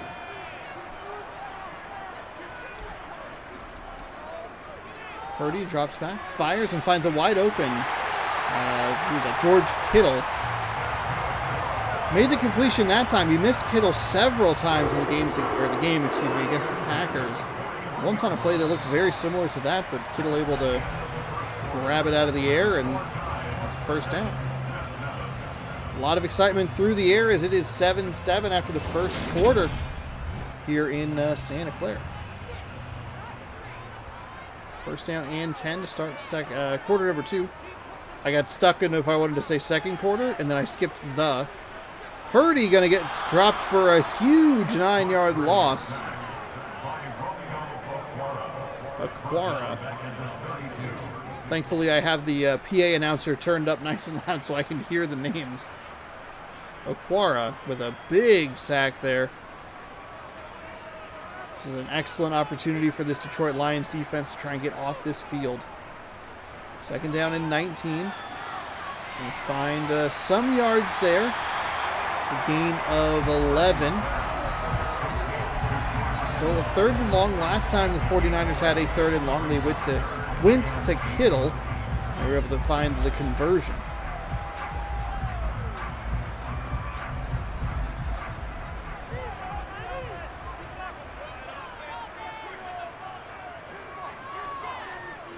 Purdy off his back foot again. He's going to find an open receiver who's just going to get the first down at the 48-yard line. Who is that? It's a question mark. For some reason, I see number 15, and I always think of Michael Crabtree, but I'm pretty sure he's not in the league anymore. And they keep cutting away from him before he turns his back for his name. A huge run for McCaffrey, makes a magnificent move, and he'll get himself down to the 30-yard line.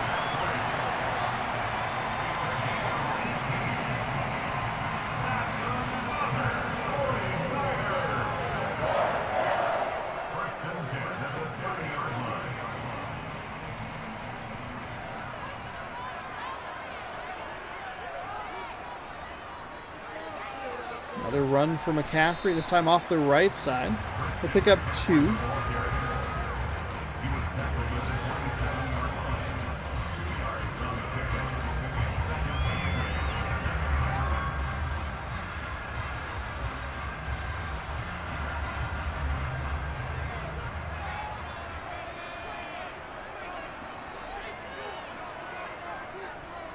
From the 27, they're going to run it with McCaffrey again. Using that little X factor there to try and get as much as he can. Pick up a couple. It'll be third down and 4.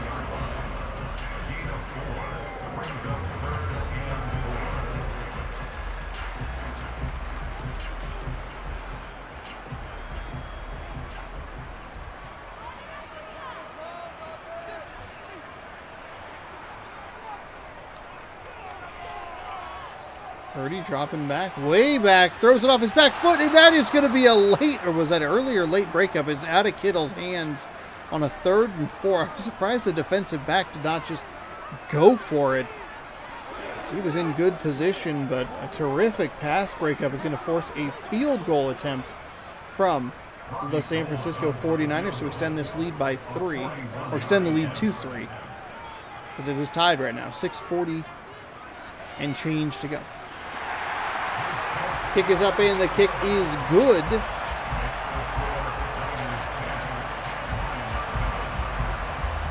Very curious to see what the Lions have to have up their sleeve for a response.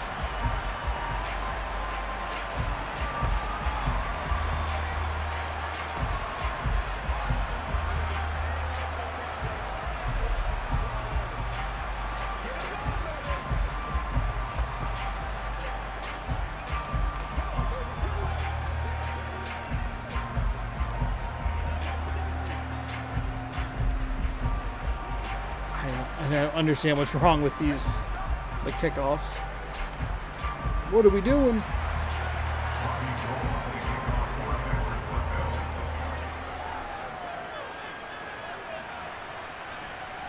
It's like I need to put a literal ad. Find like a little 30-second Chevy ad or something to throw in there. Chevy. We'll be back in 30 seconds after this word from Geico.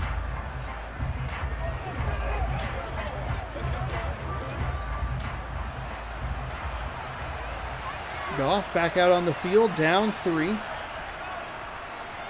There's a run for the Lions. We're going to find a little bit of room. 4 yards. It'll be 2nd down and 6. I believe Detroit's gotten everything through the air because they showed some stats, and the Lions, what's it called? The Lions' stats were 0 rushing yards.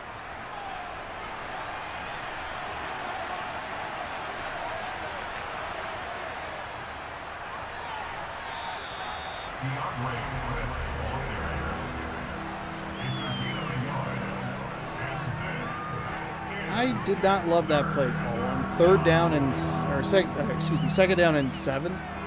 Try and run it again. Been potent through the air, and the 49ers have done a bad job at just leaving the middle of the field open. Goff, he's going to roll, and he's going to fire near the sideline, but it's too high for the intended receiver, St. Brown. He'll come down with the catch, but it's out of bounds, and it'll be a quick 3 and out for the Detroit Lions, giving that ball right back to the San Francisco 49ers.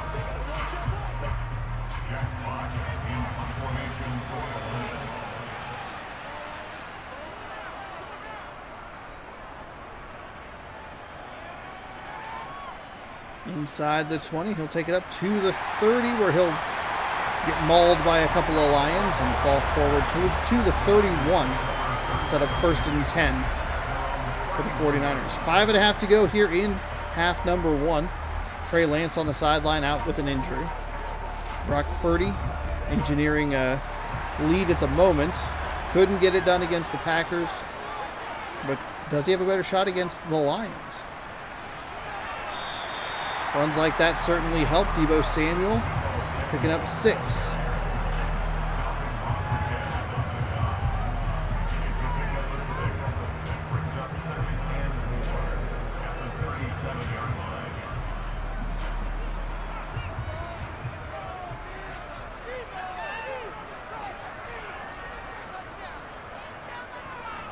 Another handoff, this time to McCaffrey. McCaffrey breaking it free right side.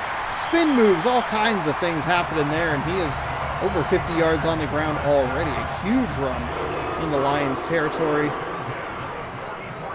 It'll be easily 1st and 10.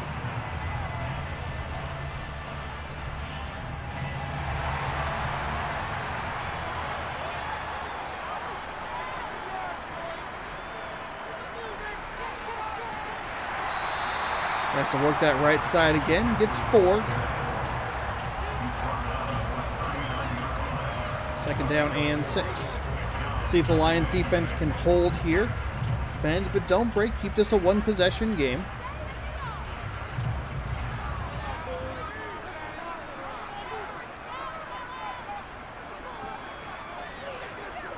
'49ers drop back, or Purdy drops back. Throws deep down the right side, wide open to George Kittle. It's a touchdown. Wow.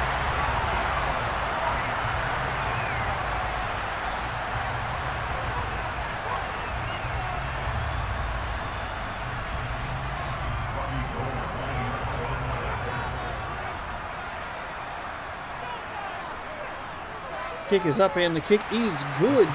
17-7. San Francisco on a 10-0 scoring run. Detroit needs something here to answer these points.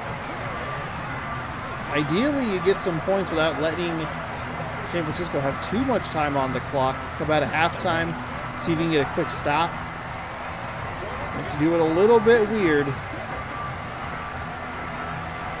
Ideally, you would have the ball toward the end of the half, score, come back out, and have the first possession of the 2nd half. That's not how it's going to work for the Detroit Lions.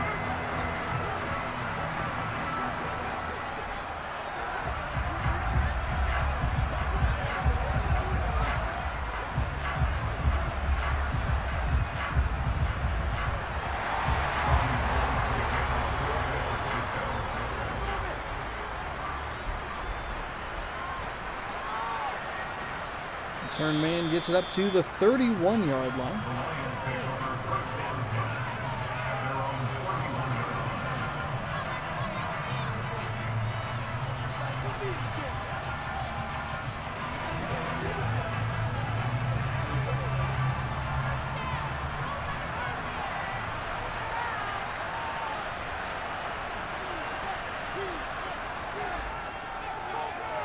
Goff all kinds of time. Again, over the middle. It's going to be a fumble. The 49ers are going to recover. Oh, that's about the worst thing that the Lions could have had right there. They were in good position to try and cut this lead down. They went over the middle, which they've been so successful with throughout this game. But a fumble. Puts the defense in the precarious position of having to try and hold this 49ers offense to just a field goal attempt. They gave up the touchdown on the last defensive possession.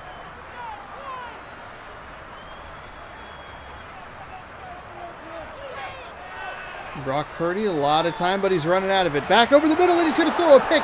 That is a terrible throw. That is an awful throw. He'd gotten away with a couple of those on the last drive, including the touchdown pass, but there was no red jersey in the area. So Goff will take the deep shot down the left sideline. He'll find a receiver off the play-action pass. And the Lions right back in business.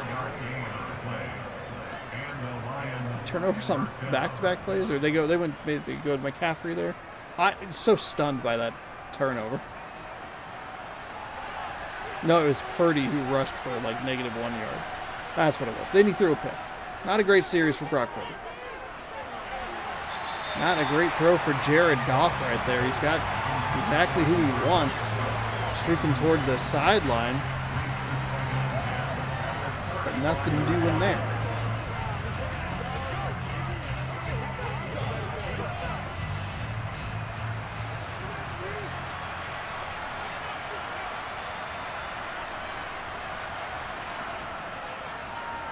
Handoff right up the gut, and the Lions are going to pick up 9. No rush here, just 3 timeouts. Get the right play call, get yourselves a first down here. You're in field goal range to cut this down to a touchdown game. It does leave quite a bit of time for San Francisco with 3 timeouts. They're going to hand the ball off again, and they're going to get exactly what they need. Like he kind of bounced off an offensive lineman there, but still made his way up the field, and they'll get just outside of the red zone with 2 minutes to go.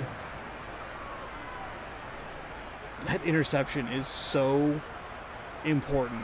Oh my goodness.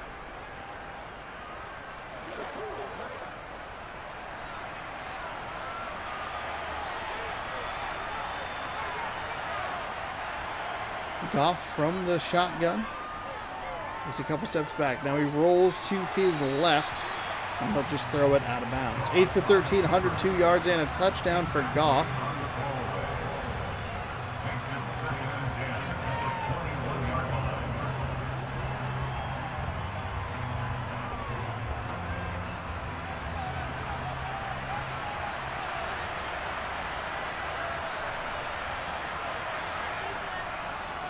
Goff again finds a receiver. Surprise, surprise, over the middle.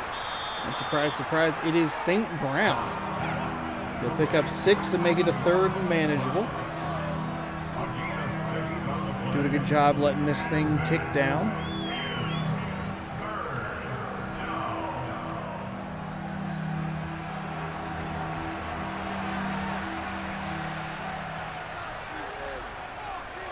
Oh, there's a nice catch by the receiver, the running back, excuse me. And I thought that was going to be an overthrow, but a nice catch to get the first down. And it is 1st and goal. Tremendous reach right there. Is that Fred Warner again on the tackle? We have called his name all day long in this doubleheader. Clock winds down near a minute. Goff steps back, rolls to his right. Fires toward the sideline, and that's going to be an incomplete pass to number 84. So the clock will stop. 8 yards away from the end zone. Detroit's doing a good job here managing the clock. I'm not sure if that's intentional, but they are doing a good job trying to take as much time as possible while still getting the score that they need. Goff drops back. He's going to fire it out of the back of the end zone. He got hit after that. Shakes it off. We are on another third down here for this Detroit Lions offense.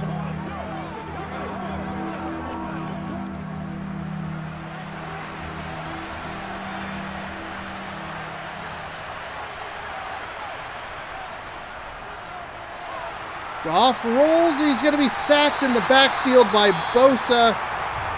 That is, whew.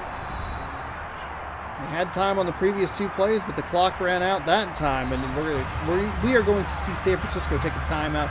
49 seconds to go here with a 4th and goal.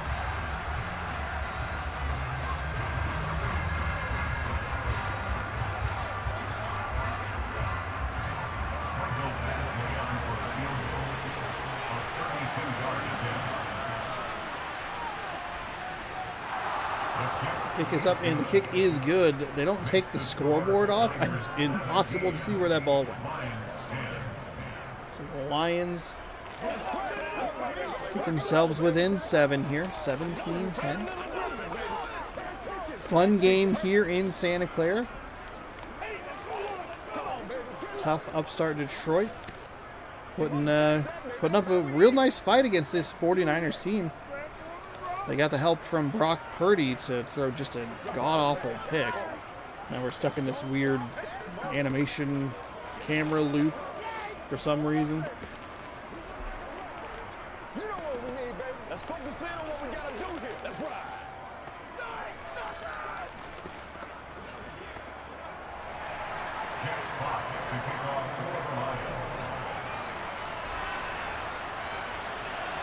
Returned from the 6-yard line. He'll get up to the 25. I was going to say 20 then, the 25, but he'll be tackled at the 26-yard line.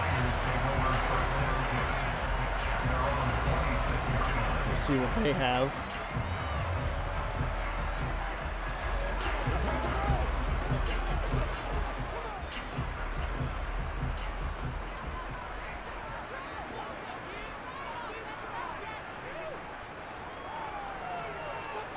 Purdy throws. There's the screenplay finally working for them.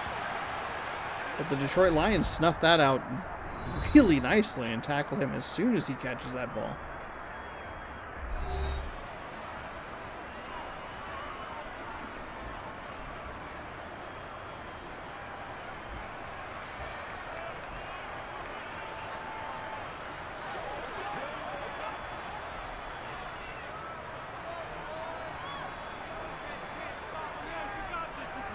Second down and 13. They take the timeout. And go for the short pass. It's going to be good for a gain of 8. If I'm Detroit, maybe pop a timeout here. 3rd down and 5. Ayuk coming up with the catch. We'll see San Francisco take their final timeout. Kind of a weird amount of time came off the clock, though.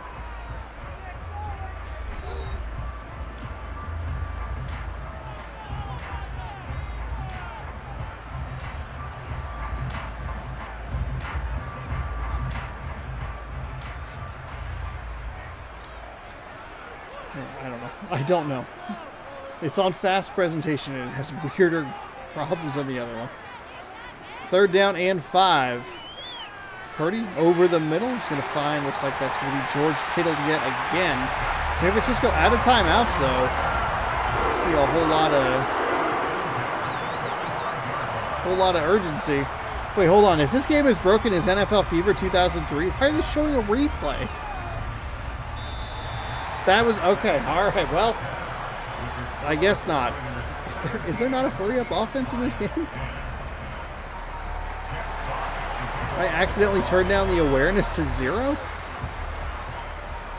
Detroit kicks the ball to San Francisco, who will return it up to the 25. Make a move. Make another move, and he is free and clear. We might have a kickoff return for a touchdown.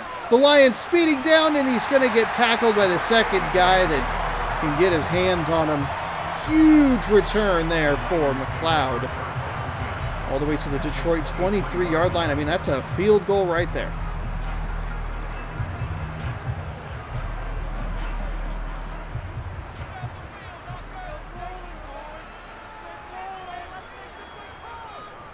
Purdy hands the ball off to McCaffrey. McCaffrey springs it to the right side.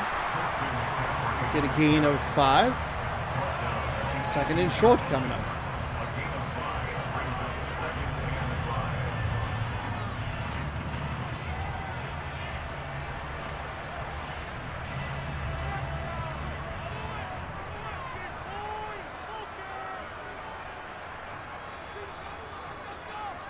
Purdy throws, and that is looks like a bit of a miscommunication there.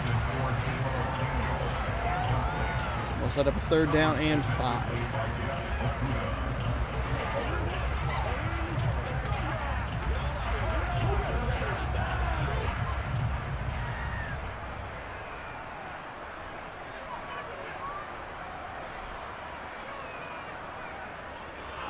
Purdy drops back. They're going to go for the screenplay. Again, Detroit read it really well the first time, but can they rally to the ball? They can. It's going to be a gain of 4. And a 4th and 1 coming up. You can see it when those defensive linemen get that far up the field as the quarterback just continues to backpedal. Looks like it's going to be a screen, and the Lions had done a good job reading that first one. The second one, not as much, but they still force a 4th down. 4th and 1. They're going to go for it. Pitch to the right side, and he's not going to get there. 1st and 10, Detroit. It looked like there was going to be a really solid block on the outside that was going to spring him, but Detroit with a tremendous rally to the ball to get that turnover on down. So that leaves it a 1-score game. Interesting decision from San Francisco. And Goff will take the snap over the middle yet again. What is it with the San Francisco defense and just leaving the middle completely vacant? Shark Jr. Look at that. That is absurd. Probably good play design or play calls from the Detroit Lions. I mean, I don't know. It just doesn't make any sense that somebody would be that open over the middle of the field. Detroit's going to try running the ball a little bit, and they'll do a nice job with a 6-yard gain on 1st and 10.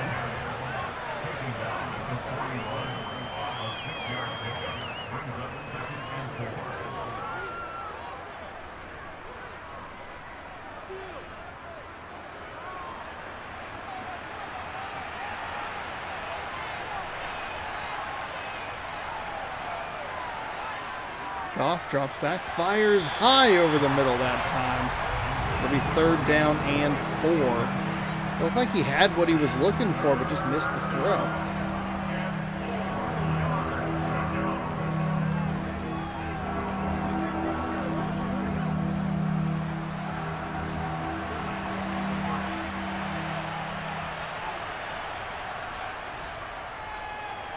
Goff fires and finds a receiver right at the 50. His 12th completion of the day. That'll be St. Brown's 4th reception. Surprisingly, St. Brown not getting it right over the middle of the field with no defender within 30 yards of him, but still a nice catch and a great conversion. The Lions have been kind of living, almost like a weird, like living by the 3rd down, dying by the 3rd down situation here. But they're converting enough of them. Play action pass. Goff stamps back in the pocket, fires deep down the right side. It's a throw that's a little too high for St. Brown. They'll get knocked out of bounds. 2nd down and 10. Didn't seem like the play action did enough for the Lions there. Into double coverage on that throw for Goff. Nobody was really had a good shot at that. I formation for Detroit. Just step back and just kind of hang out in the backfield. Wide open. Touchdown. The Detroit Lions. They're going to look to tie this game. You want to talk about a 10-point run for the 49ers. Detroit has now answered with a 10-point run of their own, thanks to their defense and a questionable call on a 4th and 1 for the 49ers to go for it. Kick is up, and the kick is good. 17-17.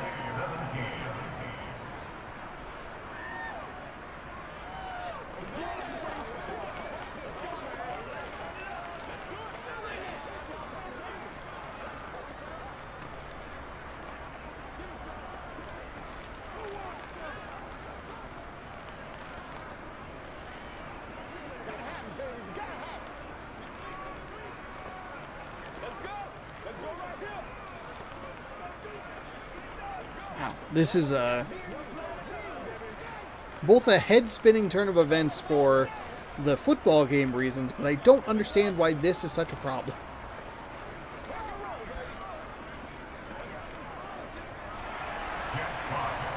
I hit A, it doesn't do anything. I just kind of tricked myself into thinking like, oh, that'll work.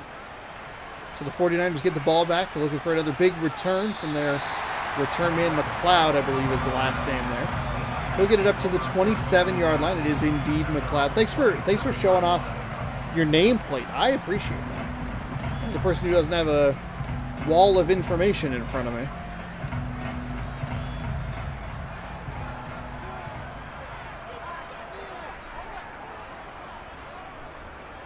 It's very helpful.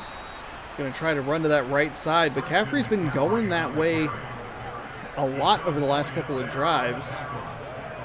And Detroit is starting to shut it down. Loss of 2 on that one.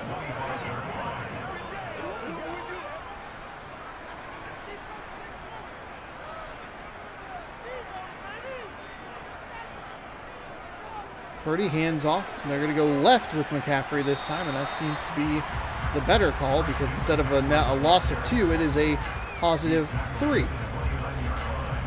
Still 3rd down and long, though. Campbell's forehead going through his hat there in that last shot. Dan Campbell, I think, is the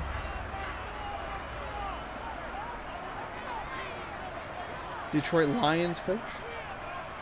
3rd down and 9, and they're going to send a perfectly timed blitz. It's a strip sack. It's going to be recovered by the Lions. There's a flag on the play, but it's a touchdown. The Lions with a scoop and score. There's a holding on Trent Williams. It does not matter. It is 17 unanswered points for this Detroit Lions team. Do we have a highly susceptible 2 seed here? Wow. Wow. Detroit with the scoop and score. It'll be 24-17. 49ers falling apart. You can't help but feel that missed 4th down conversion is, I mean, momentum I feel like is kind of overrated personally from like a sports perspective. It's overused a lot. That's a big boost though. If you're a Lions team, you're down 7 at that point instead of being down 10. It's a 1 possession game. You're able to drive it down the field. Wild.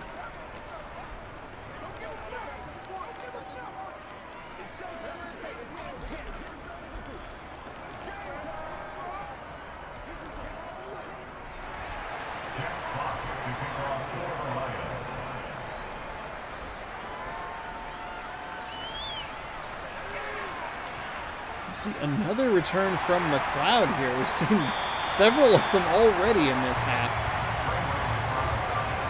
The Lions have already scored twice, and they kicked the ball off. So we've seen in 4.5 minutes of game time, we've seen 3 McLeod returns.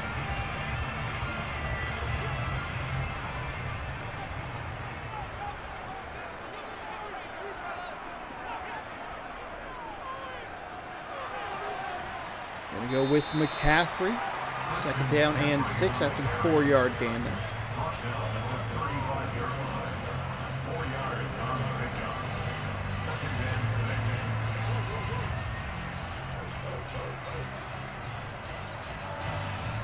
And can you believe it? We are only halfway through the 3rd quarter.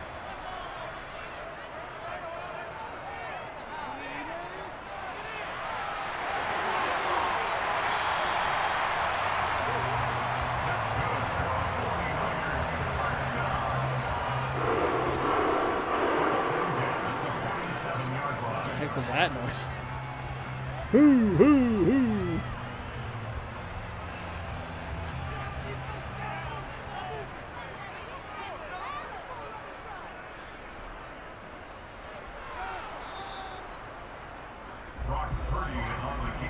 Purdy has 3 rushes, -3 yards. They should stop going to him. That was the weakest part of their game against the Packers as well, was the read option with Purdy. It just doesn't make a lot of sense. 2nd down and 11.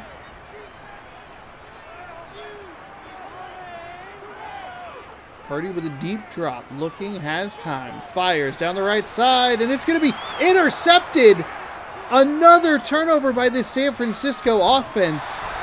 He'll be out of bounds at the 46-yard line. Oh my gosh.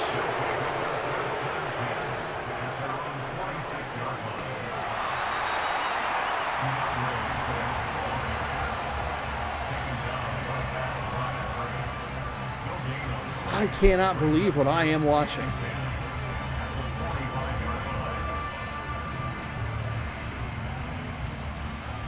(17-7) was the score. They kicked a field goal, Detroit did, to make it a one-score game, and it's been all Lions here in the third quarter. They're going to run the ball again. 3rd down and 7 coming up. The Lions have been making a living here on 3rd down. They've been, gosh, why is that? It's like a forced, like, misfocus or whatever. It just looks awful.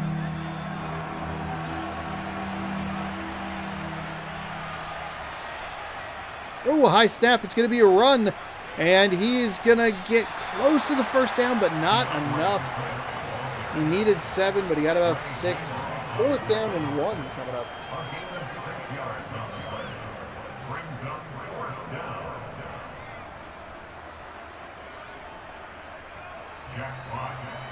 They are going to punt the ball away, so a missed opportunity following the takeaway. And they'll try for a little coffin corner. It's going to be inside the 10. That is a beautiful punt. They're going to mark him down at the 4-yard line. So 96 yards away from tying this game. Find the 49ers.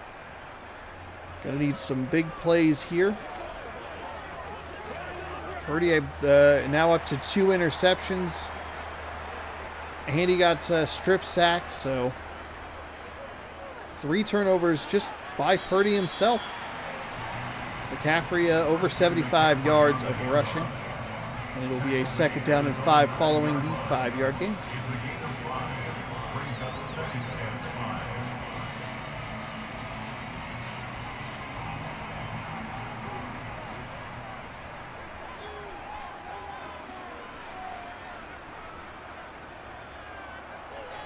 Purdy from his own end zone. Big launch down the left side of the field, and that is contested and incomplete. 16-24, 175.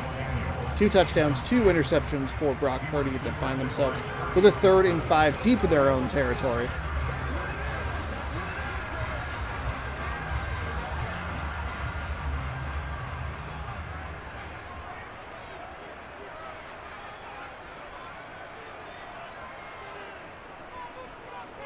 Purdy falls away and throws it, finds a receiver. That's number 11, Ayuk. That'll get a big gain, 23 yards up to the 32-yard line. Again, falling away. We've seen him be effective a couple of times, but he also threw a terrible interception doing that, so.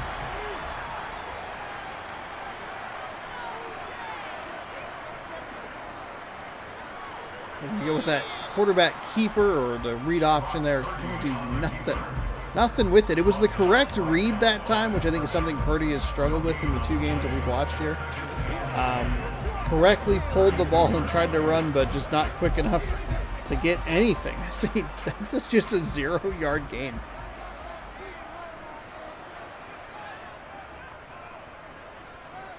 Purdy again. That's a nice run. 5 rushes, 7 yards. He picks up 11 on that. Gets himself 10 or 11 on that one and gets himself out of those negative rushing yards statistics.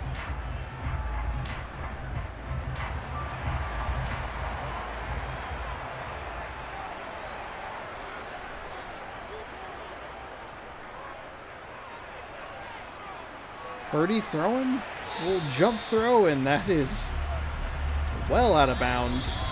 And we have hit the end of the 3rd quarter. An incredible, explosive 3rd quarter for Detroit, featuring a scoop and score. Capping off 17 unanswered points to make the lead 24-17. 10 minutes to go here in this one. Purdy, a deep drop, going to throw deep left, and that's a couple of passes that have not looked good down either sideline. He was right on the first one, and that one was out of bounds. Got his receiver hit. Went to the left on that one, and that one was just uncatchable by anybody. So 3rd down and 10.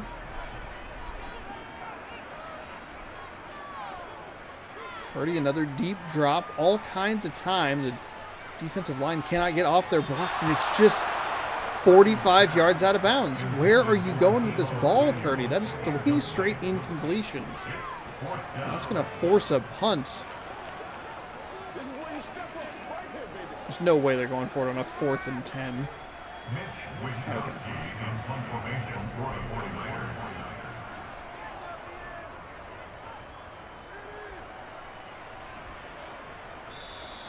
Fair catch made at the 13-yard line. The Lions take over 1st and 10 at their own 13-yard line.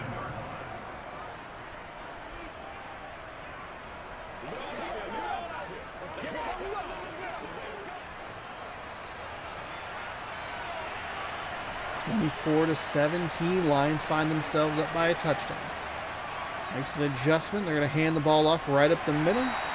Gets a couple. Is that Swift with the ball, his 10th rush of the game. Not really doing a whole lot on the ground. Their best drive was the one through the air where they just threw everything right over the middle where there was no defender within 10 yards of anybody. Goff brings his team to the line, looking for a playoff victory in Detroit. Haven't had one of those in a very long time. Closed it out. I can look at it again. Lions playoff history. Had they made the playoffs, they would have seen their first playoff action since 2016, but they have not seen a playoff win since 1991. They have lost against the Packers, the Eagles, the Bucks, Washington, New Orleans, Dallas, Seattle. Another fumble. This time it's the Lions coughing up the ball, or hairball, and the 49ers recover with terrific field position. That's the 2nd turnover for Detroit. 3 turnovers for the San Francisco 49ers.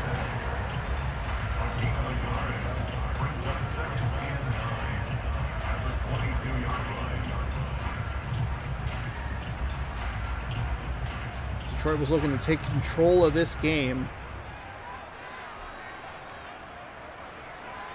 They will not do that. They'll turn the ball over instead. Purdy drops back. He fires to the left side. It's going to be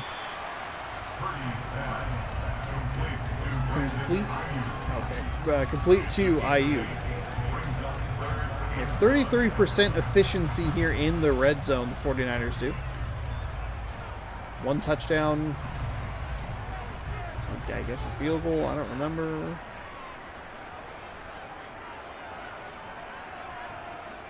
Purdy drops back on a 3rd down and 1. He fires over the middle, finds a wide open receiver at the 4. That is a 1st and goal.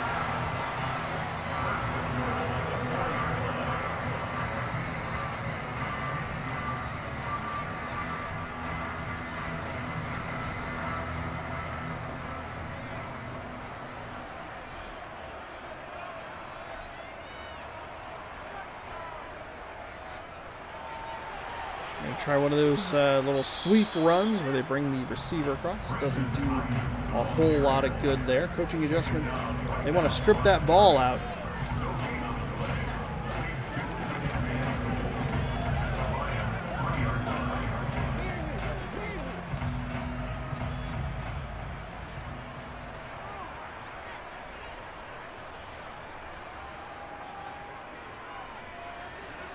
McCaffrey looked like he had some room right up the middle, but no such luck. They're going to do that again, strip the ball, get aggressive with it, try and create a turnover here late in this game.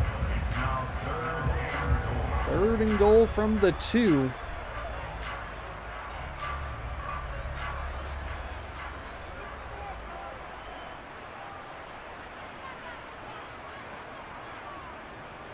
McCaffrey up and over, touchdown, 49ers.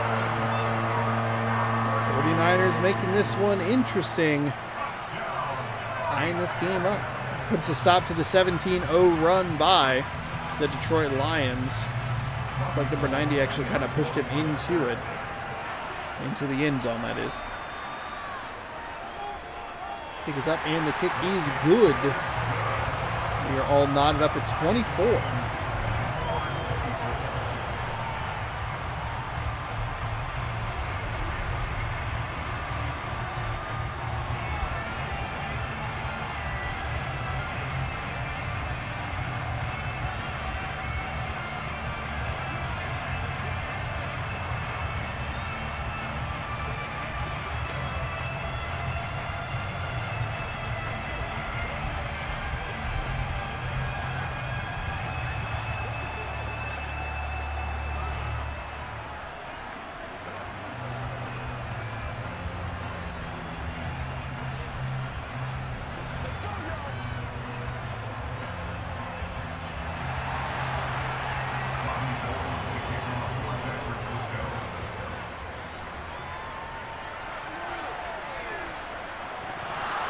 Oh, a fumble!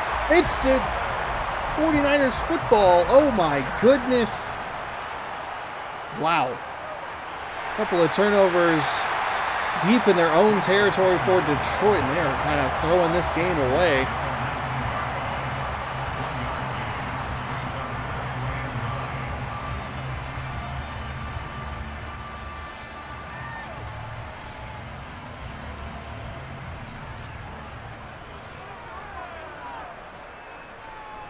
.20 to go here.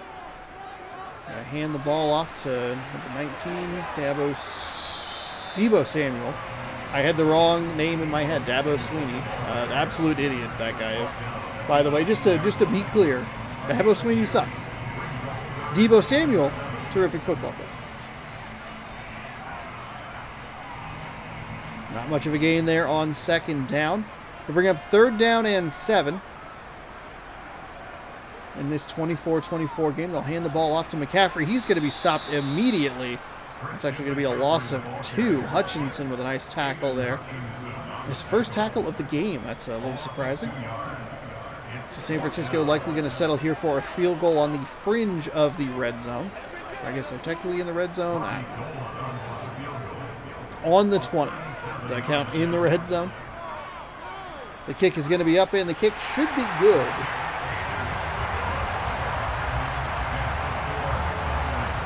San Francisco with a 10-0 run for the second time in this game.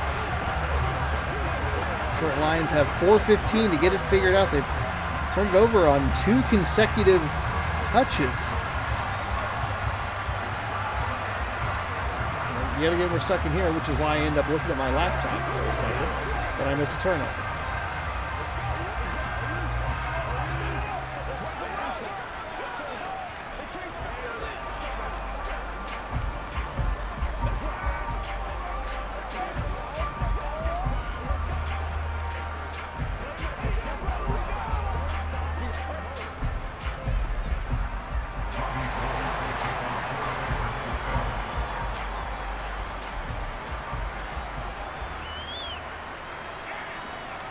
Okay, so the return will get up near the 30-yard line. We'll mark him at the 30 exactly.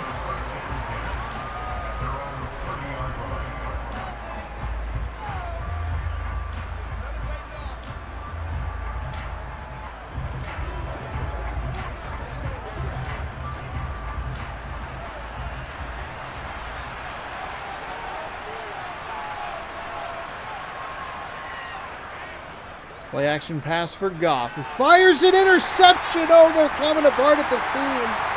Oh my goodness. Detroit made such an amazing comeback and took the lead, and they're just getting rid of the ball in the dumbest ways possible. Purdy is going to try and run the ball again, and we have seen that not be super effective except for 1 run. He'll lose 3 second down and 13. Detroit is going to have to rely on their defense to come through one more time.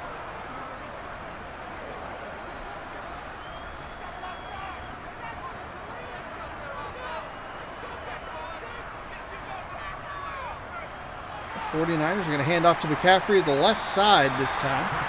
He'll pick up 7, 3rd down and 6. I'm trying to figure out if there's a speed run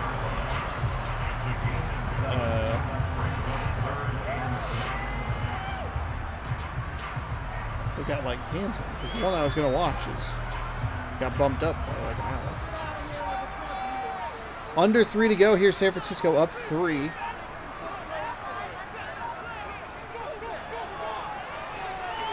Purdy throws into the end zone. It's going to be, we're going to see a pass interference. It's actually one of the few penalties we've seen in this set of games.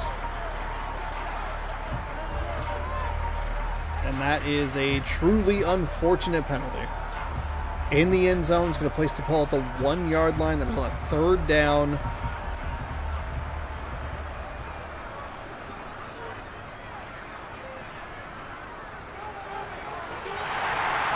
That's about as easy as it gets. A 1 yard touchdown rush for Christian McCaffrey.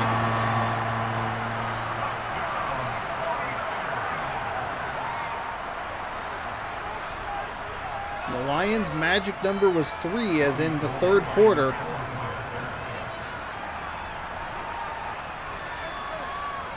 And it's been San Francisco who has scored the last 17 unanswered points.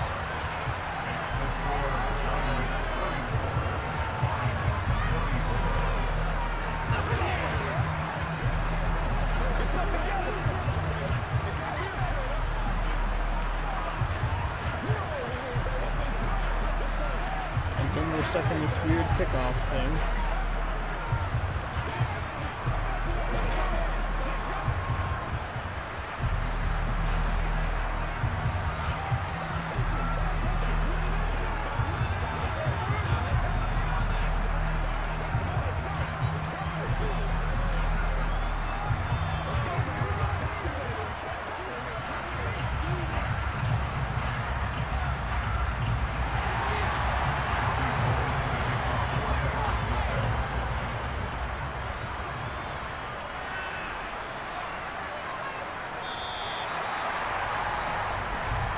So Detroit has the ball yet again, but they have not done anything with it in quite a while. We've seen a lot of San Francisco offense on the field,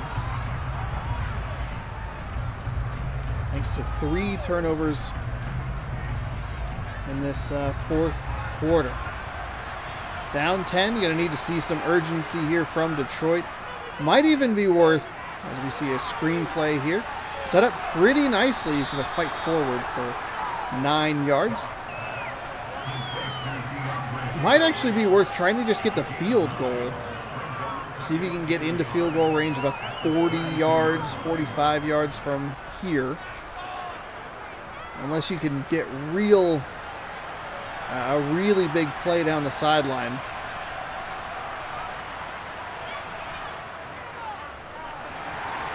See a flag here. And we are going to see a hold against the Lions, and that is...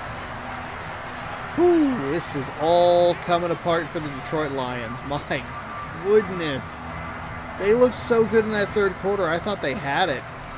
But just as I thought that the big swing was the failed 4th down that San Francisco had early in this game, or early in the second half, the turnovers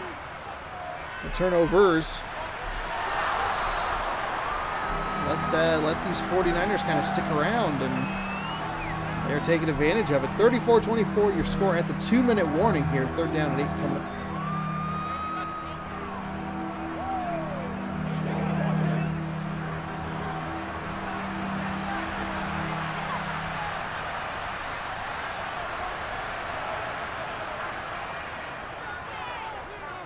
Big play for Jared Goff as he's just going to find nobody. So I'm getting up off the turf, looking for a penalty maybe.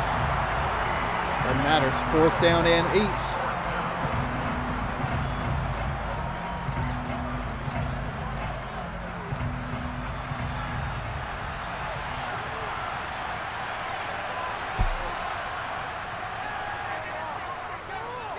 Goff drops back, throws off his back foot deep down the right sideline, and that is incomplete. We're going to see another hold here.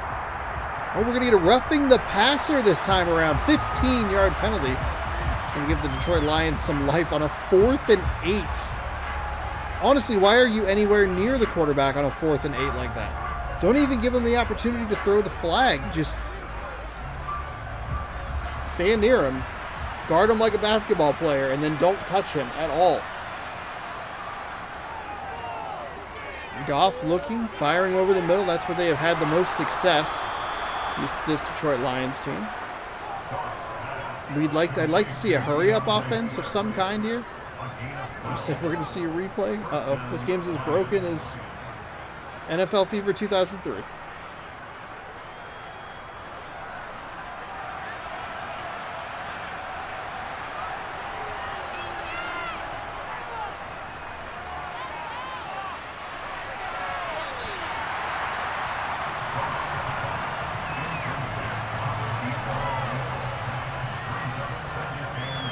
Both of these quarterbacks throwing wildly off their back foot and just not even close to accurate.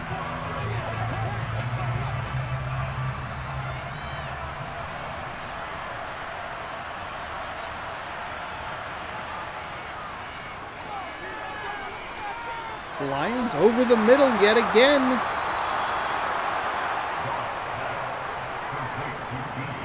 Get to the 29-yard line. This is where I would consider maybe just kicking a field goal. I mean, you got to get the two either way.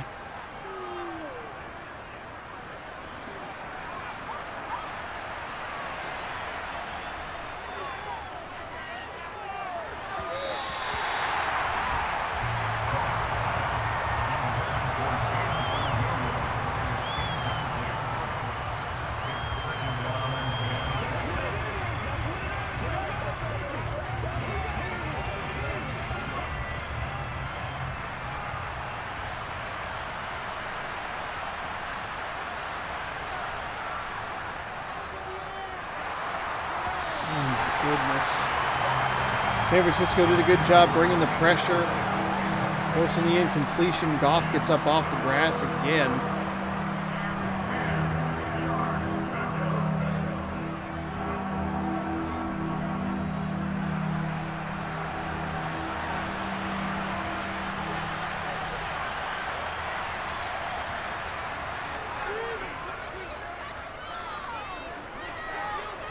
Goff all kinds of time here on 3rd and 10.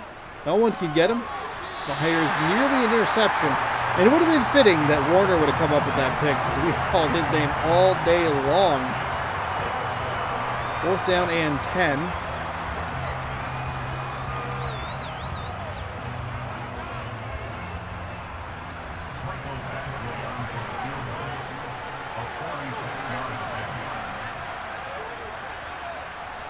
Kick is up, and the kick is good. So the Lions do kick the field goal, take the points, and they'll cut it down to a 7-point game. 30 seconds to go. 3 timeouts. So you're saying there's a chance. There's a chance. However slim it is, there's a chance. Everyone enjoy this camera for some reason. Just sucks. I don't know why. Madden, it's a perfect video game.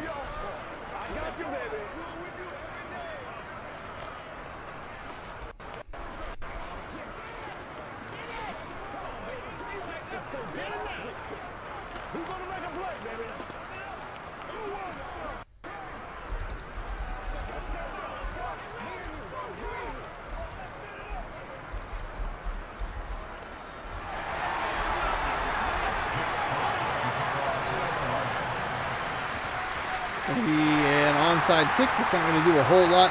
Personally, I don't love the onside kick play here. What I would have done was kicked it deep, try and play the field position. You got 3 timeouts. You stop Christian McCaffrey a couple of times, and that's...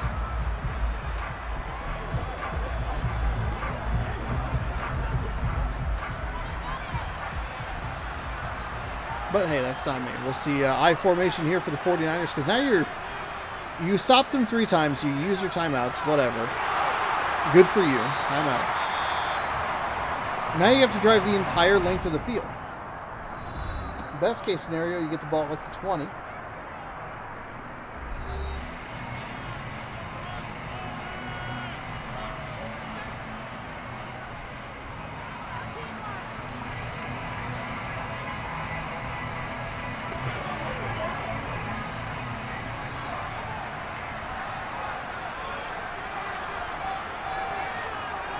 .4 seconds. We'll hand the ball off again. First down does it. Quick timeout again. 21 seconds to go.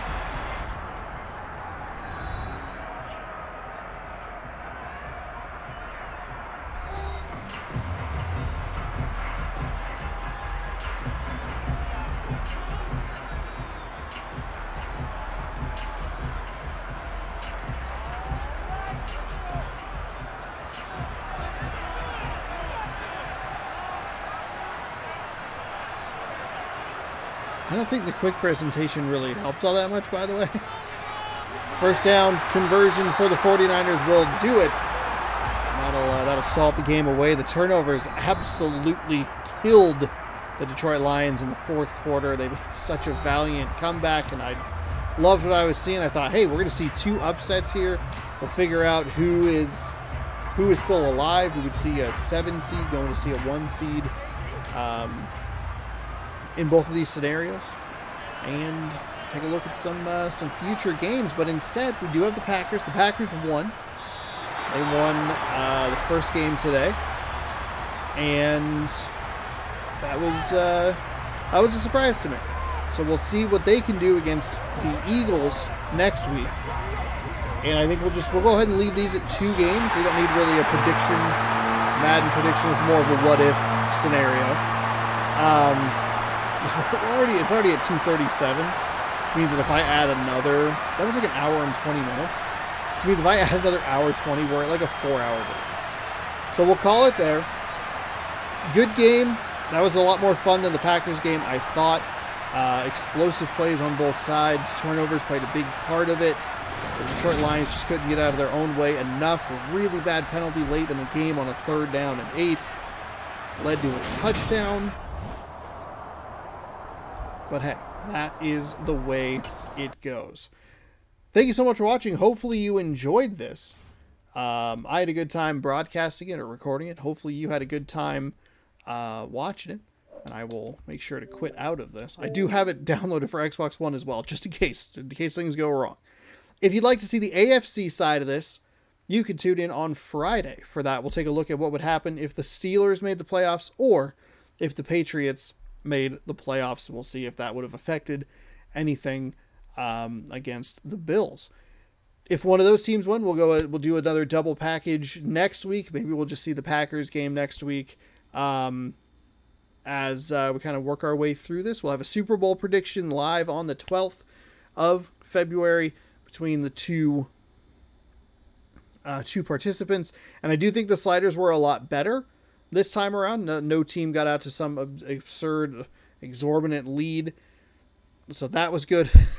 But yeah, if you like this content, be sure to scroll down, subscribe, ring the bell for notifications when I post new videos every day. 6 a.m. Pacific time is when they go live. Football regularly airs on Tuesdays, but I thought this was kind of a fun thing to do on the side for the week, because I thought that the playoff scenarios were the simplest to do and therefore pretty interesting. Thank you again for watching. We'll see you Friday for the AFC side of this, and enjoy the playoffs this weekend if you're watching, and stick around for more Madden NFL 23 simulations coming soon right here on youtube.com/ShaunosaurusRex. Goodbye.